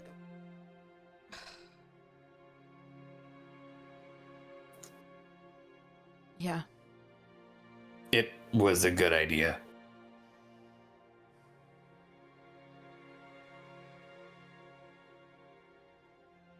Okay. Well, you get to keep your 500 gold. Is that literally how much gold you had left? Yeah, 527. Yeah. 520. I wasn't price gauging. Like Oh, not at all. That's what that spell scroll would have cost. Well, so you're not gonna be taking this then, I see. Only clerics and bards can use it? That's what it says. Yeah. Nope. Well, it's a pity. Well, is there anything else I can help you with this evening? Sorry, that's a different voice. Is there anything else I can help you with this evening? No, it's just good to know that you're here, and maybe I'll be back for something else later. Alrighty, well, we got everything you need here at Greg's Wonderful Magic. The best shop name in the whole ding-dang night market. Greg's Wonderful Magic. Thank you, Greg. You're welcome. Son, what's your name? Greg. Your name's Greg, too. Isn't it weird? Well, Greg, it's nice to meet you. I feel like we should be talking in harmony. Oh, that we don't have to do that, but you have a I sure great would like to night. try, but if you don't want to, I'm not going to twist your arm. No, When thanks. did you change your name? God, let's go. Time to go. What was that? Okay. There's ushering them out now. Is this like the Scott situation? Shoot. I don't know why I Shoot. haven't done this months ago. Q. Yeah. If I tell someone my name is something different, Yeah. it's because I'm trying to protect you. Oh. So if you say my name out loud when I haven't said my name, you could be putting us in danger. If people know your name, I get hurt. Potentially. Not by me. I'm not gonna hurt you. I'm not a lot. I might whap you, whack you, or smack you. But I'm not. Just That's if fair. are you following me? Please tell me you follow me on this. Don't tell people your name. Unless I said it first. You say your name first. I think we're on a good track here. This is great. Pierce looks You at have Guest. to This say is progress. Pierce before I say Pierce. Yes. But if you call yourself Greg, I don't call you Pierce. Oh my fucking yes. Okay. I got it. Perfect. I just look at Pierce like, yeah, Everybody's learning today. okay. All Wow. right. Do you guys have anything else you'd like to do in the night market before you head out? No. No. Okay. They So, learned Secrets of the Universe. Q learned Slight Deception. yeah. Yeah. So you make your way again back out the night market. People still excitedly chattering about music, blazing, all sorts of smells of food are tantalizing, even though you have a stomach full of fish sticks. You make your way out of the night market across the cold town and up onto the cliff, back to the Shadowmoor Manor, unless you guys have anything else you'd like to do. Okay. I believe as you guys get back to the manor and settle in for the evening, that's where we're going to end tonight's episode. Wait. No, go ahead. Yeah, it's fine. If you have something else, I mean, we're 15 minutes over No, already. no, it's fine. Okay. Yeah. I just have Good something I session, need everybody. to do next time at the beginning. Next time on the SAS. Next time, Lots ass. Guys, good session. That was there's a lot going on there. All of your lore, please. Yeah. Please, sir. Thank you. You got some of it. We got a good bit of it. You got some To of be it. fair, this is like the first time we've asked for This it. is true. This is the first Yeah. like we've even been like seeking knowledge at all. Right. It's been 14 months and we started to drill into Zach's brain. So like Yeah. Oh my gosh. God knows what little goodies will pop out of there. Zach's brain? it's Zach's brain to me is like a piñata of ideas, and it's like toy cars and candy, and then there's like a little bit of like dark matter. Yeah. But I imagine your brain like a claw machine, Zach. Okay. I imagine that the interior of Zach's brain is like he dreams in Muppet. Yeah. And God, I wish. a little bit of wacky waving inflatable arm flailing tube man, but that's just going all the time to where he has to kind of push past them to get through his thoughts. Yeah. Right. Yeah, 100%. There's just like a forest of wacky wavy arm Yeah. flailing inflatable tuned I don't know what you're talking about. Like, I've known you since before this became your own stream meme. Like, Right. you've been carrying the wacky wavy. Yeah, your name is Zachy Wack. Holy shit. Okay. Yeah. I'm uncomfortable talking about me. Oh, I'm so sorry. I am so sorry. No, it's fine. I just don't know how to respond. Like, Oh my gosh.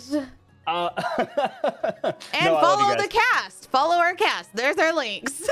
Follow all the cast. Everybody. All sorts of streams. Quick thing. And our Twitter. Wheelchair that Vendrith used is created by Sarah Thompson, Mustang Art on Twitter. Nice. Yeah. If So you if don't you follow guys Mustang want to- Art, Yeah. fucking do it. Yeah, they're rad. Lots of good TTRPG stuff. But yeah, that's where I got that from. Just wanted to credit that where it is due. Anything else before we wrap up for the evening? It works in combat and it's badass. We didn't get to see it in combat. Right. Know that we ever And will we as might- far as the yeah. Baron Yeah. is concerned. Maybe that would be interesting. Oh man, You guys, He could have gotten certainly real done mad at the wildly tea. shit. Nice to know Then- that he's like prepared if we have to I combat don't know things. if his specifically, but Mustang Art has combat rules and they're cool. Yeah, right. very rad. But It anyhow, might not be. Yeah. do y'all have anything else you'd like to add before we wrap up for the evening? I love you guys. Yeah. so much. We're gonna I love you have guys. a charity D&D session on the 28th of this month. Yeah. That is important. But also, if you or anyone you know feels like Q did in the earlier part of this episode, it's not your fault. And I'm sorry. And reach out if you can. And if my DM's open. I can't speak for everybody else. Not that they wouldn't be. I'm just saying I'm Sure. not going to put words in their mouth. But it was heavy this first half Heavy, of this yeah. episode, and Yeah. more people than you think are involved in situations like Q is. And I didn't realize that I was doing that until I was like halfway through it's just what he's going through. And if you or anyone you know is in that, reach out. We're here. People deal with that in many ways. Well said. You never have to be alone, Correct. no matter what it feels like. We love you a bunch. Don't forget, our next session is going to be August 25th. So that'll be nice and fun. What else? Look for Brenna's recap a week from today on Wednesday. This Wednesday. episode will be if you missed anything, this episode will be up on the YouTube channel on Friday, Friday morning, bright and early. And Brenna's recap. Where is that located? Tumblr. On Tumblr, I'm putting all the Tum- links everywhere tumblr.com, in chat. You're getting all the links. all the links. And don't think that just because you watch the episode that you shouldn't read the recap because there are fresh new jokes in there. I've Oh, said they're many so times, good. I've said many times she might Yeah. be funnier than we are. It Yeah, is unique content. it's very good. But yeah, I hope I hope you all have a wonderful week. We love you all a whole bunch, and get vaccinated, please. It's not that bad. We're all we're a fully vaccinated table, right? Oh yeah. Yeah. Yeah, it's great. I love being vaccinated. Yeah, it's so good. The cell signal. It's unreal. I don't even have to turn my phone upside going through tunnels. It's great. No, but for I real. have not driven through a tunnel in a long time, but that's a joke. So anyway, I'm very Yeah. tired. No, Y'all I have a just great night. Love you. Don't forget to see meeting adjourned. Oh, meeting adjourned. Okay, and I'm ending it. Good night.